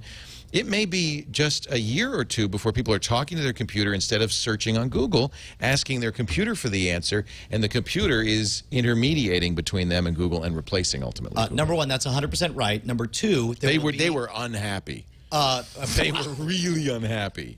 Well, number two, I'm going to say that there's going to come a time. At first, it's going to be about how the voice sounds, and it's going to be about voice packs, and it's going to be about what kind of personality do you want to interact with. But in 10 years, it's going to be about staff writers for what kind of personality do you want your artificially intelligent virtual butler to have. But Siri's using Google. Right now, Siri is using Google for web search, but it doesn't mention Google, and it doesn't need to mention Google, and it could be anything. But it also uses Wolfram Alpha, right? It uses Yelp. And how easy would it be to just swap out the nuts and bolts? And you would never even know it. Siri would still sound the same. She'd still say the same thing. And you'll always want to sit at your desktop and talk to it, as we all know, because voice recognition has totally eliminated keyboards. It will, along with physical media. That's not true. Oh, yes, it is. Well, no, because there are social dynamics where it's inappropriate for me to be talking over other people. For example, here at the table, I could fire off a quick tweet or something like that. There is a value to nonverbal communication. We haven't solved that yet. Although the ability to recognize your mouth moving without making sound and voice recognition is there. They just That could be the fix. So we all could sit here like this. You mean like those phony commercials of the Herman Cain thing where he's saying one thing because they got a good... You've seen these. Oh, Yeah, the bad lip reading. The bad lip reading. Patrick solved this. He's got the brain tap, and that's the other way to do it. Yeah. I think it's just... You guys are all nuts. Says the inventor of the Dvorak keyboard. Yeah. So Eric Schmidt, Eric Schmidt, I have to point out, speaking before Congress, the Senate subcommittee says Siri is a threat to Google's search business. Okay, but this is also to Could be justify the disinformation. position. I agree. Yeah, he's trying to convince. Congress is saying, why aren't you a monopoly that we should bust up? And he's like, no, there's lots of competition. There's Siri. Yeah. Big competition. Everybody was saying this about Facebook a couple of years ago. Facebook's going to kill Google. It is. Everyone's searching on Facebook, but Social search. Social search is the future. Just stand back. Watch out. Where'd you get that T-shirt? T-shirt? You mean my moo-moo? Your thing. It's a moo-moo. moo-moo. Where'd you get that? That's a hilarious one. You love it. You know what? It's so old it has floppies. This is from the screensavers. Patrick probably remembers it. This is that era where you were wearing these cool shirts and then the suits. They said you can't wear bowling shirts. You can't wear these shirts. Yeah, this is a fact. The suits came up to him and said, Leo, we don't think it's business appropriate for you to be wearing these crazy shirts on the air. They also got the refrigerator, and I'll never forgive them for that. Because no one wears crazy shirts on television. Yeah, no, heaven forbid. You might attract attention. Yeah. You maybe get your numbers up. No, I think Greg Drebin, who was ultra hip, he was the original hipster, thought it wasn't cool. It wasn't cool enough to wear. I think it was Hammersley. Actually, there's a bunch of stuff that I don't came believe it was actually from Hammersley. Vulcan Ventures. Oh, you For think example, it was? the kilt was actually targeted by Vulcan Paul Ventures. Allen didn't like your kilt? No, some people that Paul Allen hired from L.A. was like, America doesn't like the kilt. I was embarrassed showing this to my friends. Wow. Yeah, pretty much. I could see Paul Allen saying that. Yeah. Yeah. We're going to take a break. I am having fun. I don't know about you guys. I hope you're following the We're miserable, following Leo. the conversation. Brian Brushwood is here from Scam School and, of course, NSFW, which is I never know, Wednesday, Tuesday? Every Tuesday, of course. Whatever. He moves it around. The problem is we do a lot of shifting around because, of course, I'm touring with the live stage show, and so sometimes I get booked on Tuesdays. It makes it complicated. But whenever we can, we try to get it on Tuesday. Yes. And, just follow the tweets. That's the only right after Ham Nation, which is right. It's like the collision of the worlds. Ham Nation doing? You got these old hams, and then all right, they go, it's time for the kids. The kids are going to come on. And then you come on. We come in with our memes within memes. And they have no idea. Cats. Yes. We're going to take this conversation over to the 20-meter band. We'll see you there. I'll tell you what, though. I want to go full circle and have the Ham Nation crossover where they have. I want to get my amateur license. Actually, you should totally. Everyone should get one. Ham SFW. We got 2 out of the 5 people here are hams. Really? Can you pick which 2? Well, I'll tell you what, man. When the zombies come in, she's nodding. She said, "Yeah." When the solar flares knock stuff out, it's going to be the hams that rule the earth. Wow. No, actually, solar flares are bad for us. Yes. Actually, pretty much everything kills the ham signal I've found, including smart meters. What are you doing? What are you doing, John? I'm watching you. You're being disruptive. I am. Yes, I'm sorry. Give me that NSFW, chewing gum. You started acting like the show. Everyone has to have gum. Anyway, thank you for being here, Brian Brushwood. Tom Merritt, the host of TNT, our daily... actually, how are you going to do this? What? The week ahead. Oh, I'll just go over there and do Will you just go over there and do it? Normally, I'm just over there. Yeah. Right? So I'll just... Okay, walk good. Do we want to do that now? Yeah. Really? Yeah. We'll see. Let's see. Let's check in right now. Tom Merritt, who hosts TNT, he does the. I'll give him a couple minutes to get over there. He does our great daily news show, 2:30 p.m. Pacific, 5:30 Eastern, Monday through Friday. Tom, what's coming up on the week ahead? Hey, thanks, Leo. Here's a look at what we'll be covering on Tech News today in the week ahead. This is bogus. It's the last day of Science Hack Day in San Francisco. Also, Mario 3D Land launches. Monday, November 14th is the Enterprise 2.0 conference in Santa Clara. Kicks off on Monday, runs through the 17th. Tuesday, November 15th, the Amazon Kindle Fire ships. Also, the deadline for submitting dataset ideas to the KDD Cup, and Halo Combat Evolved is launching. Wednesday, November 16th is my mom's birthday. Also, Google Music has a These Go to 11 event. Well, we think it's Google Music. Also, the Lumia 800 arrives in the UK. Thursday, November 17th, Motorola Mobility stockholders will vote on the $12.5 billion Google merger. I'm betting they're voting in favor of it. And Friday, November 18th, Legend of Zelda Skyward Sword comes to Europe. And the Active Authentication Proposers Day meeting will be held in Arlington, Virginia. That's a look at the week ahead. Back to you, Leo. Thank you, Tom. Wow, that's you went right over there, 100%. ran over there, did that. One It take was Merritt. beautiful, beautiful. How did you Well produce done. all that, Tom? That is amazing. Well, Eileen was inserting those on the fly. That's She's amazing. We have the good. best production Did team you in the notice world. that you have a different T-shirt on now? Did you change it on the way back? No, he doesn't. No, he doesn't. Don't try that. We know better Why than would you that. think that? That's odd. It's called You magic. didn't have that purple thing on just a minute ago. What'd you do? Put it back on? It was over the. It slides under the one sleeve. So you probably just didn't see it. Keep When trying, J.C.D. become John. the Grinch Okay, of wait. TWiT. Continuity was perfect. I'm not going to be beaten at this game. Hey, we are going to take a break. Also, of course, John C. Dvorak, channeldvorak.com. Great to have John, and NoAgendaShow.com, and my good buddy Patrick Norton from TechZilla.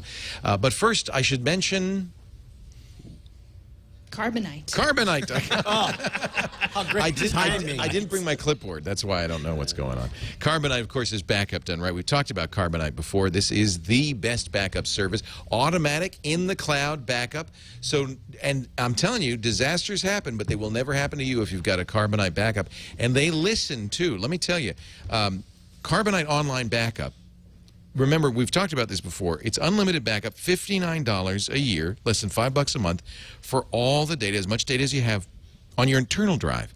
But people came to us and they said, well, wait a minute, I want to back up external drives too. So Carbonite has responded. If you go to carbonite.com now, you will see they have several different plans depending on what you want to back up. If it's your internal drive, if it's a laptop, still less than $5 a month. Very affordable backup for external drives too, small businesses too. It is fantastic. Carbonite has really responded, as always, and has given us new ways to back up. 3 plans, all unlimited, depending on what you want to back up. I want you to go to carbonite.com right now and take a look at these new plans, the Home, Home Plus, and Home Premier. Pick the one you want. You could try it free for 2 weeks. Just use the offer code TWiT. By the way, 2 weeks is usually enough to get that entire first backup done. And now, if you decide to buy, I want you to use the offer code TWiT again. You'll get 14 months for the price of 12. Whatever plan you choose, 14 months for the price of 12.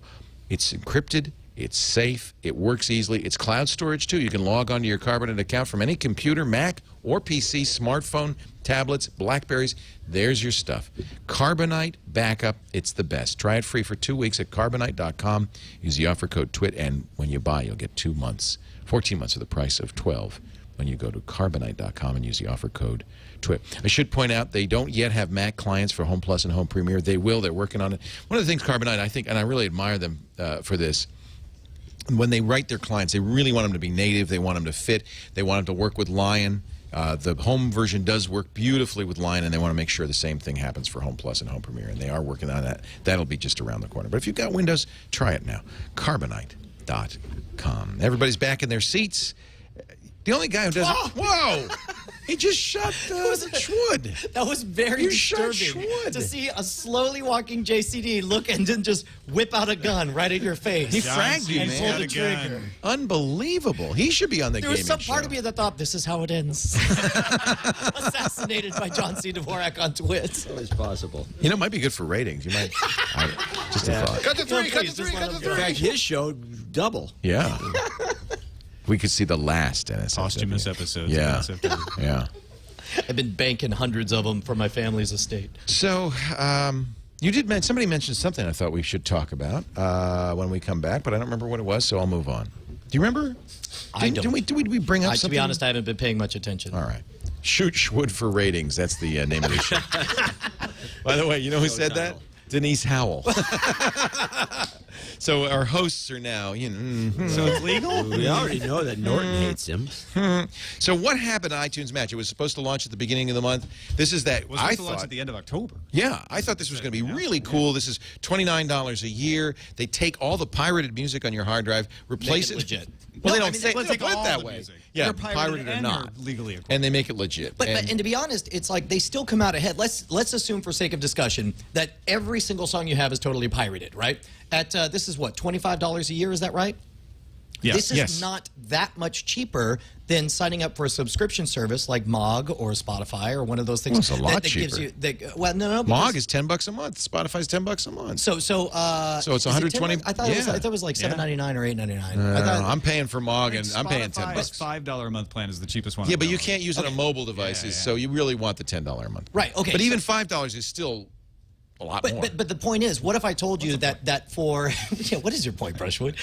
My point is, it's on the top of his head, I believe. believe. We'll call it what, $3 a month, right? Yeah, cheap. Or $2.50. What if? But you get what, 5% the catalog, 1% the catalog that you would get if you signed up for Mog or Spotify or one of these other services? No, they have the same songs, don't they? No, because you only get access to the music that you bothered to pirate before you signed up for Match. Oh, you don't get all the songs out. So what you're saying is I should have pirated every song. No. What you should do is just go ahead and pay $8 more a month. And you have Spotify. And you got millions of songs. The difference is you own this song after you put the $25. Well, so you own it. You have now, and by the way, they replaces those 92 kilobit Napster songs I downloaded of Dobie Gray's "Drift Away" with a 256. What? Yeah, I got those. You got that too? Yeah. With I think it's 256 kilobit AAC or 320 kilobit AAC. It's very high quality, right? Tin Soldier. Also. Well, and that One is true. Tin Soldier. Love that song. Yeah. Same. So now, One Tin Soldier. But it doesn't replace them with non-DRM versions. Yeah, it does. So you can match everything, wipe your hard drive, and just re-download it. Yeah, baby. Okay, well that is worth it. But then I would do it for 1 year. that was a long way. You know what? Timbuktu. You know what? You might be worth it, but when are we going to get it? Although there is a hint, because November 12th, which was yesterday. Yes. November 16th. I was doing the math. November 12th, which was yesterday, they deleted all the developer libraries. This is the 5th time they've done that, by the way. Never mind. Really? Yeah, they keep doing it because thinking they're going to launch? Every time they update the iTunes beta with iTunes Match, they make the developers delete all their songs, turn it off. Well, that then sucks. they download a new iTunes beta, and then you can try it again. By the way, up to a maximum of 25,000 songs. Oh, right. That's so the other shoe dropping here was when they made them delete it again. Everybody said, "Okay, maybe this is it." They're going to put it out, and then they put out another iTunes beta. So when the iTunes beta came out yesterday, everyone said, "Well, crap! Now we have to wait another round." Any thoughts as to why this is the North Carolina data center not ready? I mean, Siri's been having trouble. It still goes down periodically. I think they're trying to make sure that they don't have another mobile me on their hands. Yeah, they want to make sure it works right. Well, and also keep in mind that when people use the service, number one, you're going to have a massive number of people all at the exact same moment trying to have the service, and this is not going to be a minor update for each person. We're talking about gigantic libraries, hundreds of gigabytes in some cases. As many as 25,000 songs. Yeah. Now, the good news, I don't have to upload those songs, but if I say, and I know people are going to do this, oh, and by the way, I'd like all those songs now. Right. They're going to have a real... It still takes a long time for them to scan through and say, do we have this song or not? No, well, and that's the other thing, too, is the biggest benefit to this would be if you have rare bootlegs of certain albums, that's the big thing. That's the big reason. That's the reason to own instead of by the way, music. yeah, they say if we don't have the song, you may upload it. Yeah. Oh, wow. It goes through and matches, and then anything it doesn't match, it then uploads. Now, but what does that do? Like, there was, back before I was a Reformed good guy, there were these archives of gigabytes and gigabytes of nothing but Grateful Dead live bootlegs. Sure. Well, I don't think they distribute those for you, right? I think that they'll keep a copy like your own locker. Yeah, it's a locker service. That's why the subscription thing isn't a big comparison for me. Because it's just locker versus subscription. Because I saw Tom Merritt on the This Week Ahead talk about November 16th, which, if I'm not mistaken, is Wednesday. Google's got an announcement. These go to 11. That's right. That's got to be their music. We think it's Google Music. It's got to be Google Music, right? Featuring, and I think we all agree that they're going to have Spinal Tap play live at the event. Oh, wouldn't that be awesome? Oh, I'm sure they will. Nigel Tufnell should show up. It was his day on Friday, 11/11/11. Oh, right. That's true. It's Nigel Tufnell Day. He should show up. Do you know what we're talking about, John? No. Lawrence Welk. I long since gave up on this conversation. All right. The word on the about street free music. is that One Tin Google Soldier is going to go ahead and launch Google Music without all 4 major labels. By the way, I didn't know this. The email came from Nigel Tufnell. What did I tell you? I'm guaranteeing you, they're going to be there. Christopher Guest. I didn't know that, but that is hysterical. No, they're definitely going to show up and Google perform. Music is going to launch with only Spinal Tap songs. Tom, I think it's Wednesday. I think 2 p.m. I think we should probably go live and stream that coverage. So there is a live stream at youtube.com/Android. What's up with that? Right in the middle of Twig? That's right. Yeah. Right in the middle of Twig. They know what they're doing. That was thoughtless of them. Well, we'll just jump right in during Twig because that's our Google show. 1 o'clock and an hour in, we'll jump into it. Universal is buying EMI, according to the Wall Street Journal. And this kind of surprises me, for $1.9 billion. Does that seem like a lot or a Seems little? low. Yeah. It's the Beatles catalog, among other things. Does right? this mean... But they're only buying the music recorded, the recorded music. The publishing is going to Sony. So they're splitting it up. Okay, that makes sense. So they didn't get the publishing; they got the recording rights. Sony's paying $2.2 billion for the publishing. That's a lot. That's worth more. All right. Well, that makes it. That's interesting. Why? So EMI is getting out of the music business. EMI, their owners, their capital owners went bust, and Citi got them in a, like basically a default settlement. So Citi's been trying to find a buyer for a long time. I might have buried the lead. Adobe this week announced that it's not going to put Flash on mobile platforms anymore. I got to get engaged the right side of the table. Yeah, all you're doing is talking to Brushwood. Sorry, my fault. It's like you're in love with the guy. Well, look at him. You're just jealous, John. John spurned is a dangerous thing. I think this is interesting because if you give up the mobile platform, given the growth of the mobile platform, the importance of the mobile platform, aren't you really giving it all up? I mean, so what if they keep the desktop? I don't know. Why don't you ask Brushwood? Because I think you might have something germane and relevant to say. Let him go on and on. Oh, my God. Enjoying my decaf. I think we have a rivalry going here. You're going to shoot me next time I open my mouth. I think part of the thing that people overlook is so many websites don't actually have a mobile version or a mobile platform. And it's like, on one hand, it's like Steve Jobs made it his personal goal to crush Flash. And succeeded. I think he's doing a little turn. I think it was. They have some issues with it on these ARM It doesn't chips work. and the It rest. never did work. Yeah. Right. But it's giving up. They say they're going to support HTML5, and I think that's basically what's going to happen is HTML5.1. Instead of, by the way, well, except it has problems doing, syncing voice. It has all kinds of issues. We'll have to. You mean you're talking about WebM, the Google video all of the codec. HTML5 has got problems. But I don't think that Steve won. I think Adobe won. They just held out. And now that Steve is gone, they say, okay, well, I guess he was right. But, Oh, my God. You mean I'm sorry, they said, but we're not giving up till Steve is dead? Is that what you're saying? I'm just thinking it's a possibility. Is that sick? I don't know. And let's be clear, they're not killing it on the desktop. No, It's but that's only mobile. my point being, if you don't support it on any mobile device, and I'm a guy doing a website, if I'm YouTube, am I going to continue doing Flash in any form or fashion? No. I'm going to find an alternative so that my desktop, as you say, my desktop website looks fine on a mobile platform. I think it's going to be interesting. I mean, it's funny because Mike Chambers, who I think is the... I was reading an article a couple of days later. Mike Chambers, who's I think his title is the Principal Product Manager for Developer Relations for the Flash Platform at Adobe. Oh, how do they fit that on a card? I don't know. It's a big card. On the back. But he basically was like, clarifications on the Flash player for mobile browsers, the Flash platform, and the future of Flash on his blog. And how did he clarify this? Is there a future? Well, it's kind of funny. First, he talks about the announcement, which is basically mobile applications created with Adobe Air. Air? Expressive content, particularly games and video in the browser on the desktop via the Flash player. We are increasing the amount of resources towards HTML5 tools. That's the truth. 3, we are no longer going to be actively developing the Flash player for mobile browsers. Quote, it is this last point which received the most attention, caused the most confusion, and essentially overshadowed all of the other information. Well, Yeah, he's because trying it's the to most make you look at the other important 2 points, but it doesn't change the fact that they are, after 11.1, which came out Friday, they are not going to be developing new Flash players. Yeah. They'll continue to support that one for a while. RIM said they're going to continue to develop a Flash player, though. I mean, basically, he said... What? Yeah. Yeah, I heard that, too. That'll save That's BlackBerry. a good one. Like, that's who you want. That'll save Right. BlackBerry. Yeah. Reach, throw, roll, go. Well, actually, to be honest, that's what Google or Android developers are trying to do to save the Android tablet platform and say, well, we have Flash, we have Flash, we have Well, Flash. that's no longer a big But deal. I guess 'Cause it's basically like, why did Adobe decide to no longer develop the Flash player for mobile browsers? It's not getting the same ubiquity on mobile as it has in the desktop, the ubiquity of HTML5 on browsers, differences in how users consume rich content on mobile devices, scalability of developing plugins for mobile browsers, shifting some resources from Flash to HTML5. It's Well, an that interesting- ubiquity argument pretty much says Apple won. Yeah, Ubiquity if you're is not the on every iOS mobile platform, you don't exist. Yeah. And it wouldn't have won had iOS not been so successful in the marketplace. But once you have 150 million iOS devices that can't see Flash, you gotta respond. And it's also a sign that Flash. I mean, Flash was built to do things that the web couldn't do.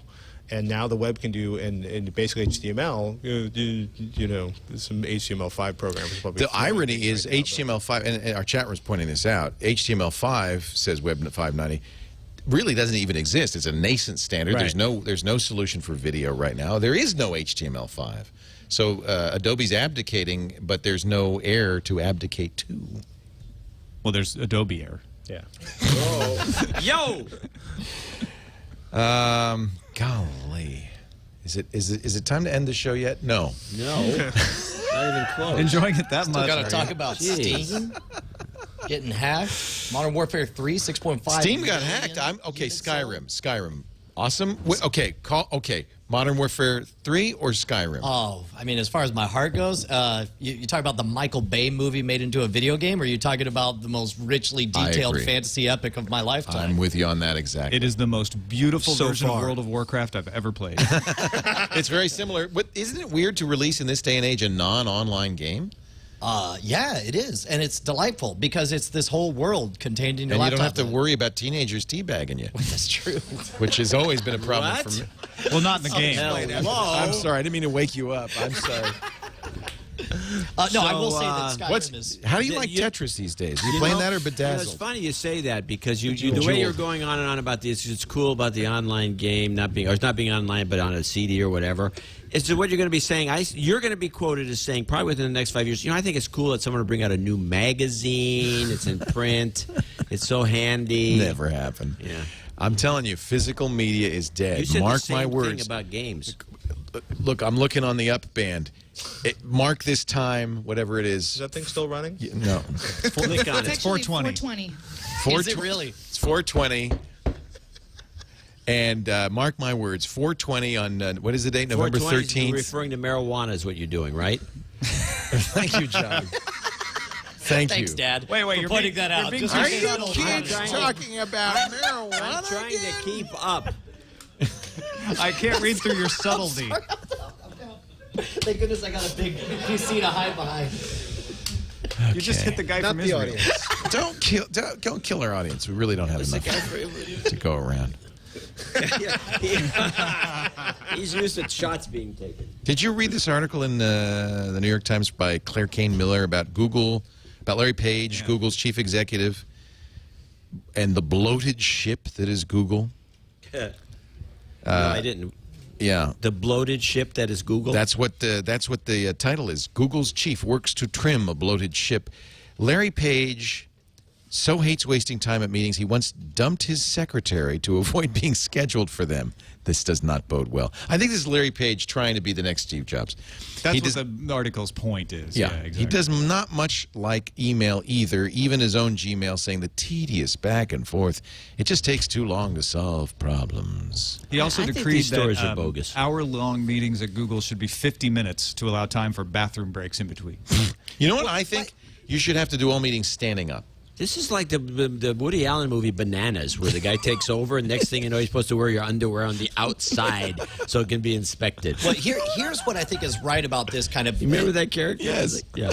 I think this is actually a really good point in that great innovations are not born out of love, they're born out of hate. And Penn and Teller Wait a minute. Say that again, because that sounds profound, and it might not be, but I just want to hear it again. Great innovations I'm guessing are it's born... not. Out of hate? love, but out of hate. And this advice comes from Teller of Penn and Teller, who wrote an article. Who probably hates Penn because he never lets him talk. Exactly. Who pointed out that if you, let's say you have influences in magic and you love a certain type of performer, if you let that be your influence to develop what your act is going to be, the best you will be is a pale imitation of what you love. Right. But if you let hate be your driving factor, if you say, what do I hate about old media? What do I hate That's about... actually my driving force. Exactly. Yeah. You create something new. This that is isn't true. a You rejection. Filled with hate. You hate. You're a hater. I'm a hater of You hate. hated Tech TV. I You hate- hate the suits. No, I didn't hate Tech TV. I hated what happened. You to hate Tech the TV. suits. I hated G4. You hated people telling you what Comcast. to do. You I hated Paul you can't Allen. wear I hated the suits. You couldn't wear the nice shirts I you hated had. Patrick. I hated everybody. So likewise, Patrick's and beside the point. Bringing it back to Larry Page, if what he does, if he Patrick hates, and I were united in our hate. Yes. Yes. if what he hates is the awkward, slow process of email exchanges, that's where you get something like Google Docs, where real time everybody can make instant changes and collaborate on the fly. That is an innovation born of hate. Page requires senior executives to show up at headquarters for informal face-to-face meetings at least once a week to plow through decisions. In one case where two senior vice presidents were fighting over email, he called us into his office and said, "You will solve this difference before you leave the room." Because he doesn't like long email threads. Right. He's like, fix it. I mean, that's in actually, person. If it's him basically forcing people to deal with stuff quickly, fail quickly, or succeed quickly, rather than because they opened the first couple of lead graphs of this article makes it sound like Larry Page is shutting himself in his office and refusing to communicate. And then you get down farther, and it's basically like he's grabbing people and forcing them to do. He's cutting stuff fast. I think this is exactly what Google needs. He's kicking some butt. I don't know if it's coming out of hate. I think you're right, though, on that hate thing. Well, as far as the innovations go now, and this is, and I don't know anything about running a business, but let me pretend I do because I'm on TWiT. That's what we all do. You have a company explode, you get very liquid, you suddenly have a lot of cash, you accrue a lot of assets so that you can secure your position, and then you start trimming the fat. And I think Google could be a bloated ship at this point. It is, and I think 31,000 employees, $27.3 billion in revenue this year. Remember what Andy Grove said, only the paranoid survive. I mean, the people who have done well in this business have been always looking over their shoulder, right, John? And always saying, we got to be better and kicking some butt. So what you do? I'm terrified. Well, so did you see what Logitech did with Google TV? They said, yeah. Oh, brother. There are some killer quotes here. That was Logitech's new CEO throwing the old CEO and Oh, Google I didn't notice that. Yes. Because it was basically like, we bet the farm on Google TV. Google TV was a mess. We lost $100 million. By the way, I'm not the guy who made that decision. Gerald P. Quinlan championed the review. He stepped down in July. Oh, I didn't know that. The new CEO, Garino De Luca, took over. De Luca is the guy who said all this stuff about this was a disaster, a big mistake, cost the company $100 million in operating profits, and we're not going to make another one for a long time. You know what's ironic? It might be just as Google TV actually gets good. Exactly. That's the funny thing. And that's the part that really upset me, because when I've seen the Logitech review in action, I really like what it almost does. And I'm excited for the next generation, but if they're going to just set fire to the whole thing. Well, I think that 3.1, or is it honeycomb or ice cream sandwich? It's honeycomb they're going to put on it. Honeycomb is the one they're putting it on the it's Sony. Sony's right now. It's coming to the review. And that gives me the market, right? The Android market. Suddenly, this becomes a very compelling machine. Well, but the problem, and we've talked about this on Frame Rate, it's a web TV at this point. It is a web TV. I perceive it as being an underpowered device. I don't want to download Android apps onto something that's it's not. Well. Here's the folks at Plex ported Plex to it, and they said we were very pleasantly surprised. It had not only had enough horsepower to play all the videos we threw at it, it had most of the codecs, even obscure ones that we didn't expect. We thought we'd have to support somehow. He said it's a surprisingly good platform for Plex, which means it's a good platform for a home theater. Device. I think but again, they're not selling it on that. They're selling it on Angry Birds. And that's who's going to like it as us. They were selling it as being like this place where you would watch TV and there would be a web element. And then they started it, and all the major media companies went, you didn't give us a cut. You didn't sign us a check. You didn't make a deal with us. We're going to block your device. Yeah, but you know what? I have one, and that wasn't why I stopped using it. Right. I didn't care about not getting NBC.com streaming video. The reason I stopped using it is it was buggy. Right. And it didn't stream video very well, and the interface was a little hard to navigate and move around in, and I just liked the Roku better. The Roku was simple and easy to use. My friend Kate actually uses it obsessively because it allows her to do one thing she's always wanted to do: browse the internet on the television, on top of the screen, and stuff, on the screen, and it's incredibly effective for that. I'm sure the software update will ruin that for her. Tablet's a better answer for that kind of thing. Well, she didn't want to use a tablet. I love it that HP had a meeting. Oh, yeah.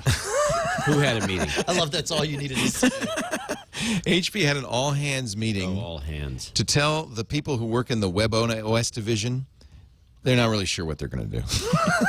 Why do you need a meeting for that? Well, actually, I can relate to this because we spent the last, 2.5 years at Tech TV looking around going like, yeah, we're going to be sold or they're going to fold us. Right. So maybe we're going to be here in 2 years. So maybe we're going to hit the curve in the hockey stick and we'll be profitable. Every All Associates meeting was Michaela Pereira going, by the way, where are we going? What are we doing? Yeah. Well, that's a very good question. Whatever happened to the stock options we were promised? We'll answer that next time.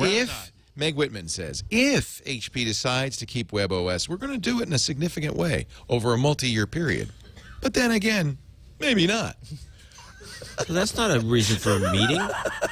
She said something about not wanting to rush to a decision, but then it was all about time with the personal systems group decision. So She says it's not exactly obvious what to do. What would you do with WebOS? About, like, we need this group to leverage better deals for the stuff we actually want to keep. And if we keep selling PCs, we get better deals for all the parts for the stuff we actually make decent profits on. Right. Well, it made sense to keep the PC. I would make it open source. That's exactly the right answer. Congratulations. You're welcome. That's what I was looking for.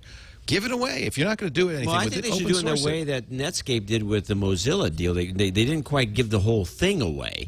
Well, and continue to develop WebOS stuff, but benefit from the open source development. I think that's what Jean-Louis Gasset should have done with BOS. He said that at that event on Wednesday night at the Computer Museum, he said, it's a good thing Apple didn't buy me. In hindsight, it was a good thing they bought Next and got Steve Jobs. That was a good thing. But I think that it's a shame when you see these great products like BOS and OS2. WebOS, OS2, open source them, give them to the community, let them see what they can do. I've thrown the OS2 thing out at IBM. He loves they always OS2. tell me that. Well, the reason is they have all these little proprietary. That's they the got problem. a bunch of little code that they bought and this and that. You can't do it. Apparently, wouldn't work. What is WebOS based on? Is it from the ground up and from Palm? It's not based on a Linux variant. No, I don't think so. I don't think there's a kernel in there or anything. I don't know. I think that'd be brilliant if they actually open sourced it exactly along the model of the Mozilla Foundation, and you had an actual open source operating system, not an operating system that is run somewhat openly and occasionally open source. Right, an open source. And the people that use WebOS or who were developing for it, because I can kind of tell about the relative importance of various things by the hate mail. So I'd make a casual comment in the column. I may be wrong, but I think some of the best inventions of the world are driven not by love, but by hate mail. Hate mail comes in, and the guys read me the riot act about how I'm full of crap about the WebOS, and it's this, and it's that, and it's this. Chat room and says WebOS is based on the Linux kernel. It is? Yeah. Okay. God damn it. It is? Well, then when are we going to get away Everything from we the said Linux is kernel? wrong. So you just got to open source everything, the rest of WebOS. That's right. It's not bad. It makes it easier. Wait a minute. If it's based on open source, if it's based on the Linux kernel, which GPL is it? Because maybe it is open source anyway by law. By law. Let's investigate.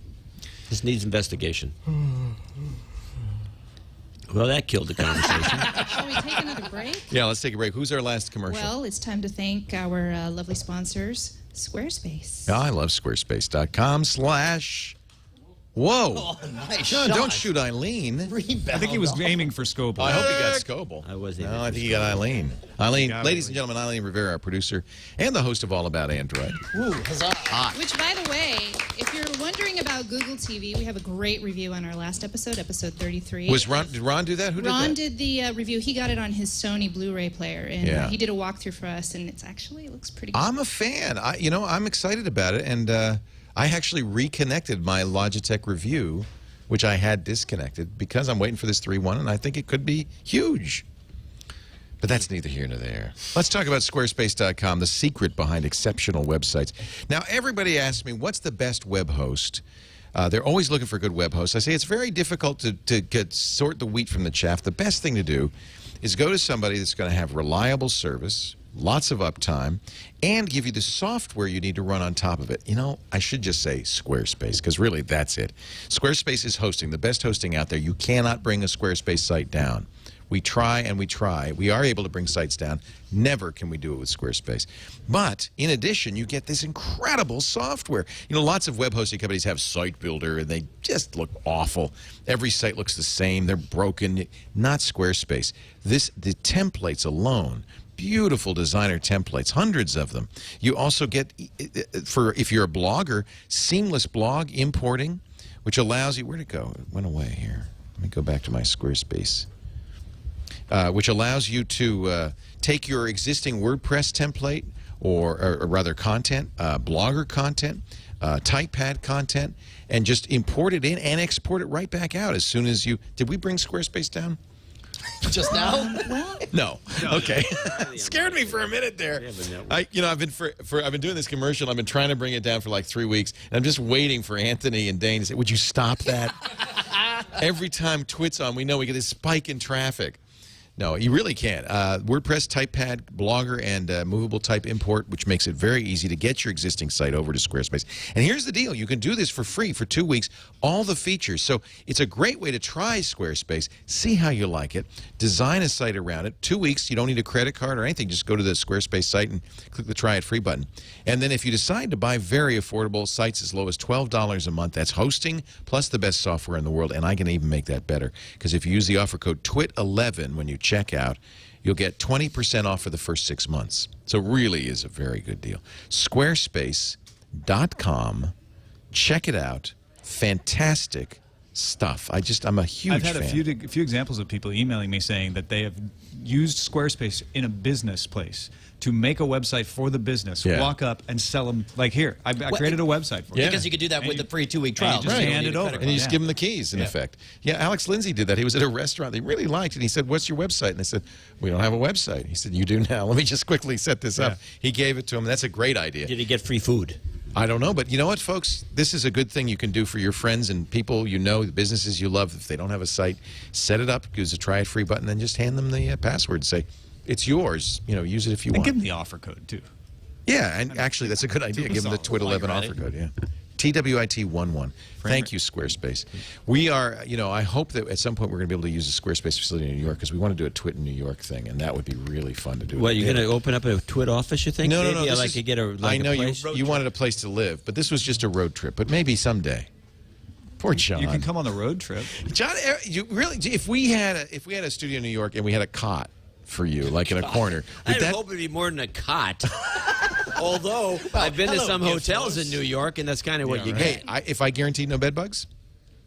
Now how much would you pay? Now I'm talking. Now I'm talking. Is that really such a real thing, or is that a hysteria I think it's a hysteria. Yeah. I don't know. Chat room, how many of you have been bitten by bed bugs? Well, and that's the problem, is self-diagnosis. Bedbugregistry.com is a website that has all the hotels registered, and they tell them how many It's where the bed bugs want all their marriage gifts. Never. Wait a minute. DV1 band has. It's real. Never, yes. My mom thought she had bed bugs. It turned out it was dust beetles. Not the same thing. Not the same thing. And the exterminator said, yeah, we get that a lot because there's a lot of hysteria over the bed bug thing, but it's really not a common problem. Just like communists. That's what I thought. Have you now, or have you ever been a card-holding bed bug? Do you see what Google Kane, Herman Cain. See how well it's working? Google Kane. Google Kane. Well, that's what his friends call it. I would vote for a president named Google Kane. I would change your name to Google Kane, and then you got my vote, sir. You, sir, have my vote. Is my candidate. Google free money. No, Herman Cain, you know, he's having this problem because people are searching for the names of the women that have gone public now in the accusations of harassment. What did they do? Very smart. They bought the search results for these names, and well, I'll give you an example. It tells you to vote for Herman Cain. It does. So I'll do a search right now. We'll go to google.com, and I'll do a search for Herman Cain and the name of the woman who he was. Look at this. Truth about Herman Cain. Get past the lies and allegations. Support Herman Cain. Very smart. Now, I have to say, given what he's done with social media, this guy may be the most savvy candidate out there in terms of that. Somebody working for him. Well, he has. He actually has hired very good people working for him. And you know what they've done, I think, is they've managed to kind of raise the suspicion that this may not be true by putting those ads right there at the top. Whether it's true or not, that's what you want to do, right? And you see this with a lot of hucksters. And I don't want to put Herman Cain in that category necessarily, but like, for example, there are social media experts, there are motivational speakers, these people who do like... Well, it's controlling your reputation. For example, if you do a search for acai berry, I don't know how you spell it, acai berry, you'll notice that the autocomplete... You probably use that because you look so young. It puts the word scam. It's a Brazilian berry from the Amazon. And then when you look it up, if you know acai berry scam, the first things will all be advertised. Oh, look at that! Your acai didn't work. You want to know why? I've got a provenproduct.com. Right. Acai berry, lose weight and boost your energy. So this is good. This is a battle. A Google. You know who wins? You know who wins here? Google. Yep. Google money pants. Google make. Nobody's buying any keyword searches on my search for my name. No, you could though, Tom. It's not too late. That's when you know you've made it. Do a bid. Do a bid. You've made what, Tom? Yeah, you made what? Yeah, a message. I would actually love to get your take on this one because I'm not sure what I believe on this. So, as you know, WikiLeaks, big issue going on right now about trying to figure out who is, kind of supporting WikiLeaks. An Icelandic member of parliament and former WikiLeaks volunteer, Birgitta Jónsdóttir, her Twitter account was handed over by a U.S. judge on Thursday because of this the release of the U.S. military helicopter friendly fire incident. Now, she says, and this is what I'd like to know, maybe, John, you could comment, this is a huge blow for everybody that uses social media. We have to have the same civil rights online as we have offline. Imagine if U.S. authorities wanted to do a house search at my home in Iceland to go through my private papers. There'd be a hell of a fight. It's absolutely unacceptable. She's tweeting on Twitter. They want to see what her Twitter account has. And they didn't get the content. They only got the timing and who she sent the direct messages to. Because she was using DMs. Yeah. Right. So what is... It's a private company. They can do whatever they want. And what is the merit to her argument? I mean, after all, isn't it kind of foolish to be using Twitter to DM stuff? Well, I mean... It's a U.S. company, so... I guess her argument partly is that she's an Icelandic citizen. Another example why you shouldn't trust U.S. companies is what it amounts to. Or any company. To me, this is one of the big fears that they have when Google says, let's put Gmail, like certain governments in Canada say, we're not going to do our Canadian, provincial email using Google. It's like the U.S. government just gives it, handing it over. Now, the interesting thing is there was not a search warrant. They used a 1994 law called the Stored Communications Act. They asked for bank account details, users' names, screen names, other identities, mailing, and other addresses, but no search warrant was awarded nor asked for. I like the fact you looked over at me because, this is one of my big beefs. I know, you're a I'm libertarian. A big proponent of the Fourth Amendment, and I think it's definitely unconstitutional in that Fourth Amendment, there's no equivocation that it clearly says the only way the government goes looking through your stuff, and of course, obviously they didn't envision the internet back in the day, but the only way the government goes through your stuff is when a judge writes a warrant for it, and I got a problem. The other related story? That's not true. If the guys voluntarily hand it over to the government. That's true. That's true. Yeah. Why are you holding up your phone, Patrick? Because actually they just tapped his phone as we speak. That's been there for a while. I've just been pwned. But if you get pulled over, if you get arrested, they take your phone, they take everything off. Some states they can, and some states they can't. That law is not settled yet. It's been settled. So the judge ruled that the Twitter users voluntarily are turning over their IP addresses when they sign up for an account and relinquish any expectation of privacy. Yeah, that is, and it is true. The private company, they've got their usage license agreements, and they can have in their provisions saying, like, we'll give your information to anyone or any government that asks for it, that kind of thing. That's not necessarily a constitutional issue. But the one that really drives me nuts, and this is also on the dock, is the Supreme Court's question about whether it's okay to be, without a warrant, go into somebody's driveway inside their garage and attach a GPS device to cars, because the argument...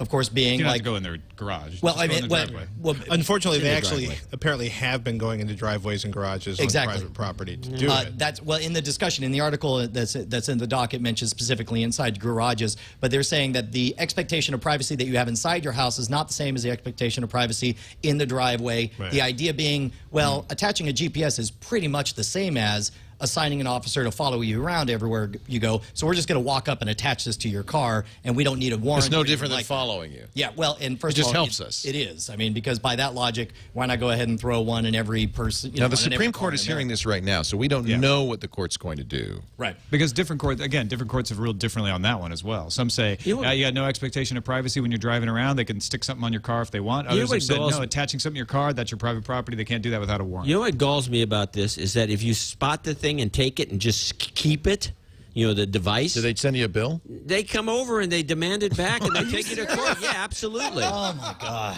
But you gave it to me. That's what I say. You gave it to me. You came in my house and gave me a gift. A dog. So Justice Breyer said,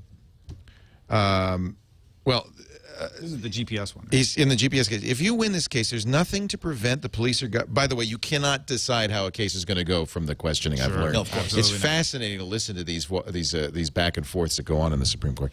But Breyer said, if you win this case, there's nothing to prevent the police or government from monitoring 24 hours a day every citizen in the United States. Yeah, it's what they want to do. It makes crime solving a lot easier. It does. I mean, and that's the thing. There really are policemen out there who honestly believe, you know what, we need this to catch the bad guys because the bad guys have the advantage and the right. The question is, do we release our rights in order to catch some bad guys? Never. Well, and Ben Franklin was very clear about that. Yeah.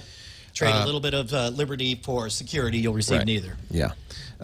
Chief Justice Roberts, not the most liberal member of the court, wondered whether the government's... I love this. He asked the government attorney, is it your position that you could secretly attach GPS devices to the cars of, let's say, the 9 members of the Supreme Court without a warrant? Well, this is also the Supreme, you know, I mean, how long ago was it the Supreme Court was like, yeah, you can take private property to increase the tax revenues of a county and you know, use eminent domain to take property to increase the tax revenues, you know, of a city in Connecticut. And somebody would basically put together a brilliant idea about taking one of the Chief Justice's property in Vermont and turning it into a motel because it would increase the amount of, you know, what the Supreme Court wants done to them may or may not have anything to do with what they're doing. I do think the argument is reasonable. They, Justice Sotomayor said, well, could you put a computer chip in somebody's overcoat? And they said, no, you can't do that because that's going to go in their house.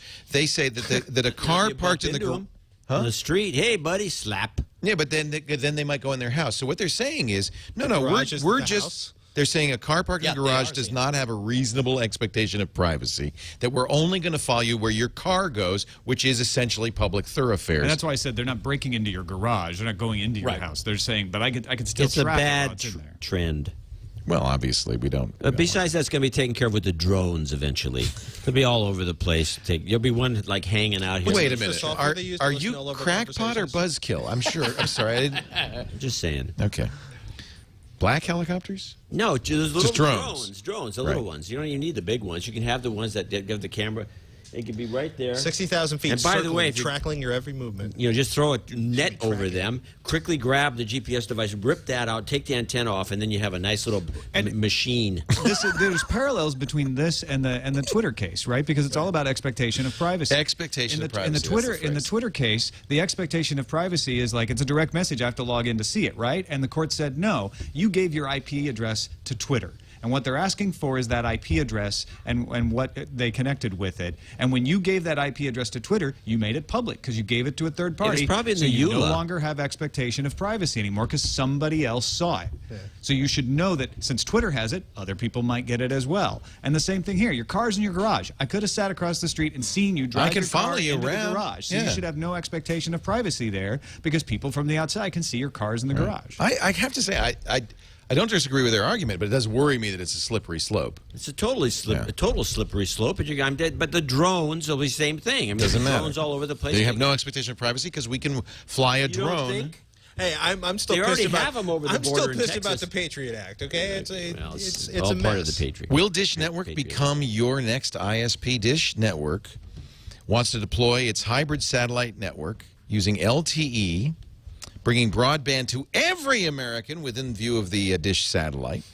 They want to use the 2 gigahertz spectrum to do this. They own that. They own it. They've written a letter to the FCC asking for permission to do this. Isn't this like lights? What's the difference between light squared? Wants to do a wholesale version of this. I'm not sure if Dish wants to do this wholesale or not. I hope they do because that's what we need. The biggest difference is light squared spectrum is right next to the GPS spectrum. Right. Nobody's been using that, so the GPS industry has been bleeding over into the light squared spectrum for years. And now that light squared wants to use it, the GPS industry is squealing that it causes interference. It does. So light squared, and it does. So light squared said we'll use half of the spectrum, and then that'll make it easier for you to adapt to us using it. The nice thing about Dish is they're using spectrum that doesn't interfere with anybody. It's way up at 2 gigahertz. But what we need is this. We need somebody providing satellite-based LTE with Sprint on the ground doing repeaters, which Sprint is contracted with Light Squared, doing wholesale dumb pipes. We need a business that says we want to be the dumb pipe. Somebody get Tom on the board of directors. What about latency, though? I mean, aren't we going to have latency with the uplinks? Yeah. No, you won't have the latency because you've got the ground repeater station. So that solves the latency Sprint is ready to do this for Light Squared. I don't see why they wouldn't do it for Dish, too.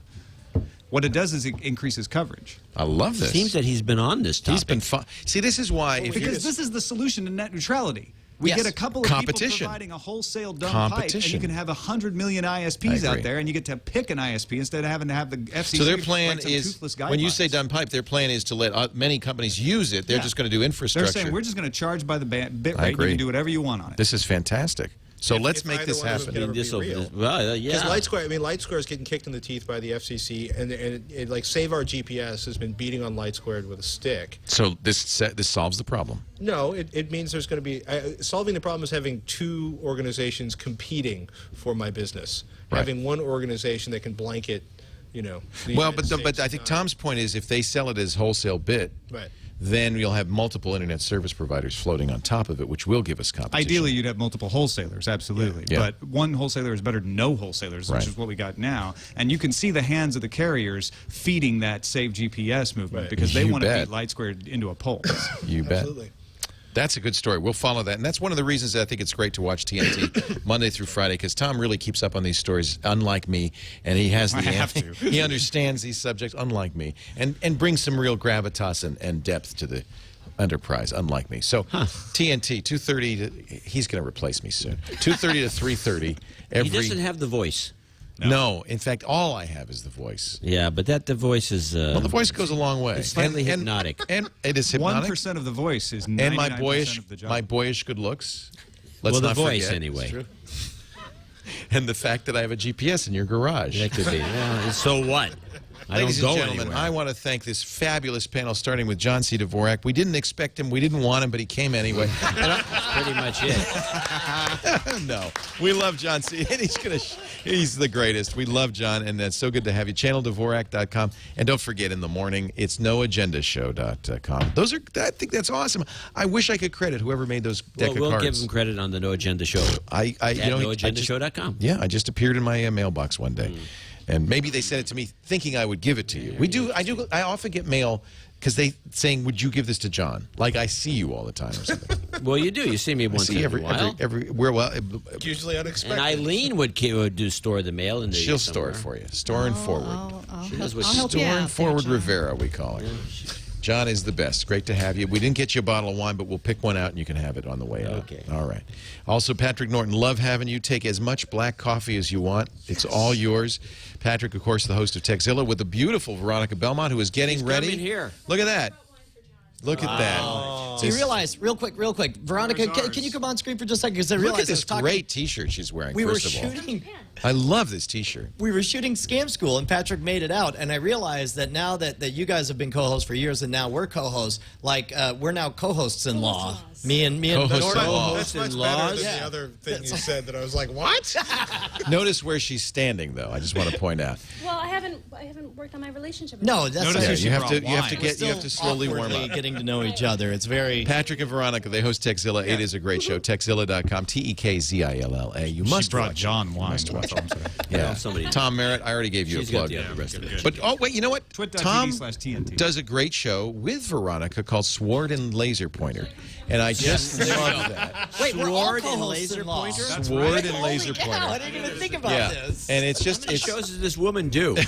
How many shows do? You do a lot of shows. Only 3 now. Yeah. We cut back. So you're going to do Game On, Sword and Laser. Yeah. And Techzilla. And Techzilla. That's great. But Techzilla is a big show. So that's a lot of work. They're all big in their own way. So Tom, you're also co-host-in-law.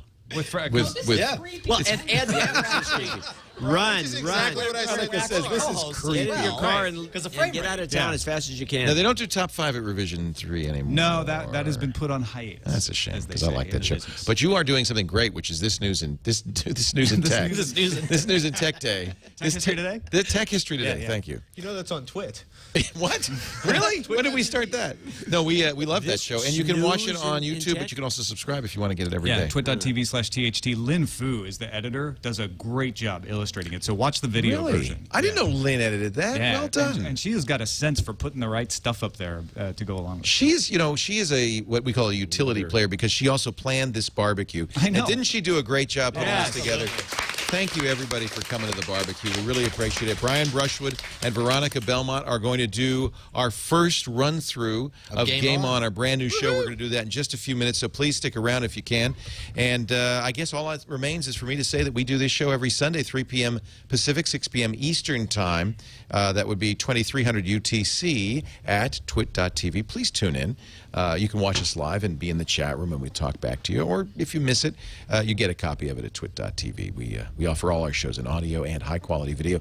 Are we going to do an HD version of this week as well? I believe so, yes. We did our first 720p download of last week's episode with Baratunde and Nick Bilton and Joshua Topolsky. And it was a great show to start with. It was a great show in general, but it looked so good. So if you haven't seen that, download that one. And I guess we'll do this one in 720p. Is that the plan from now on?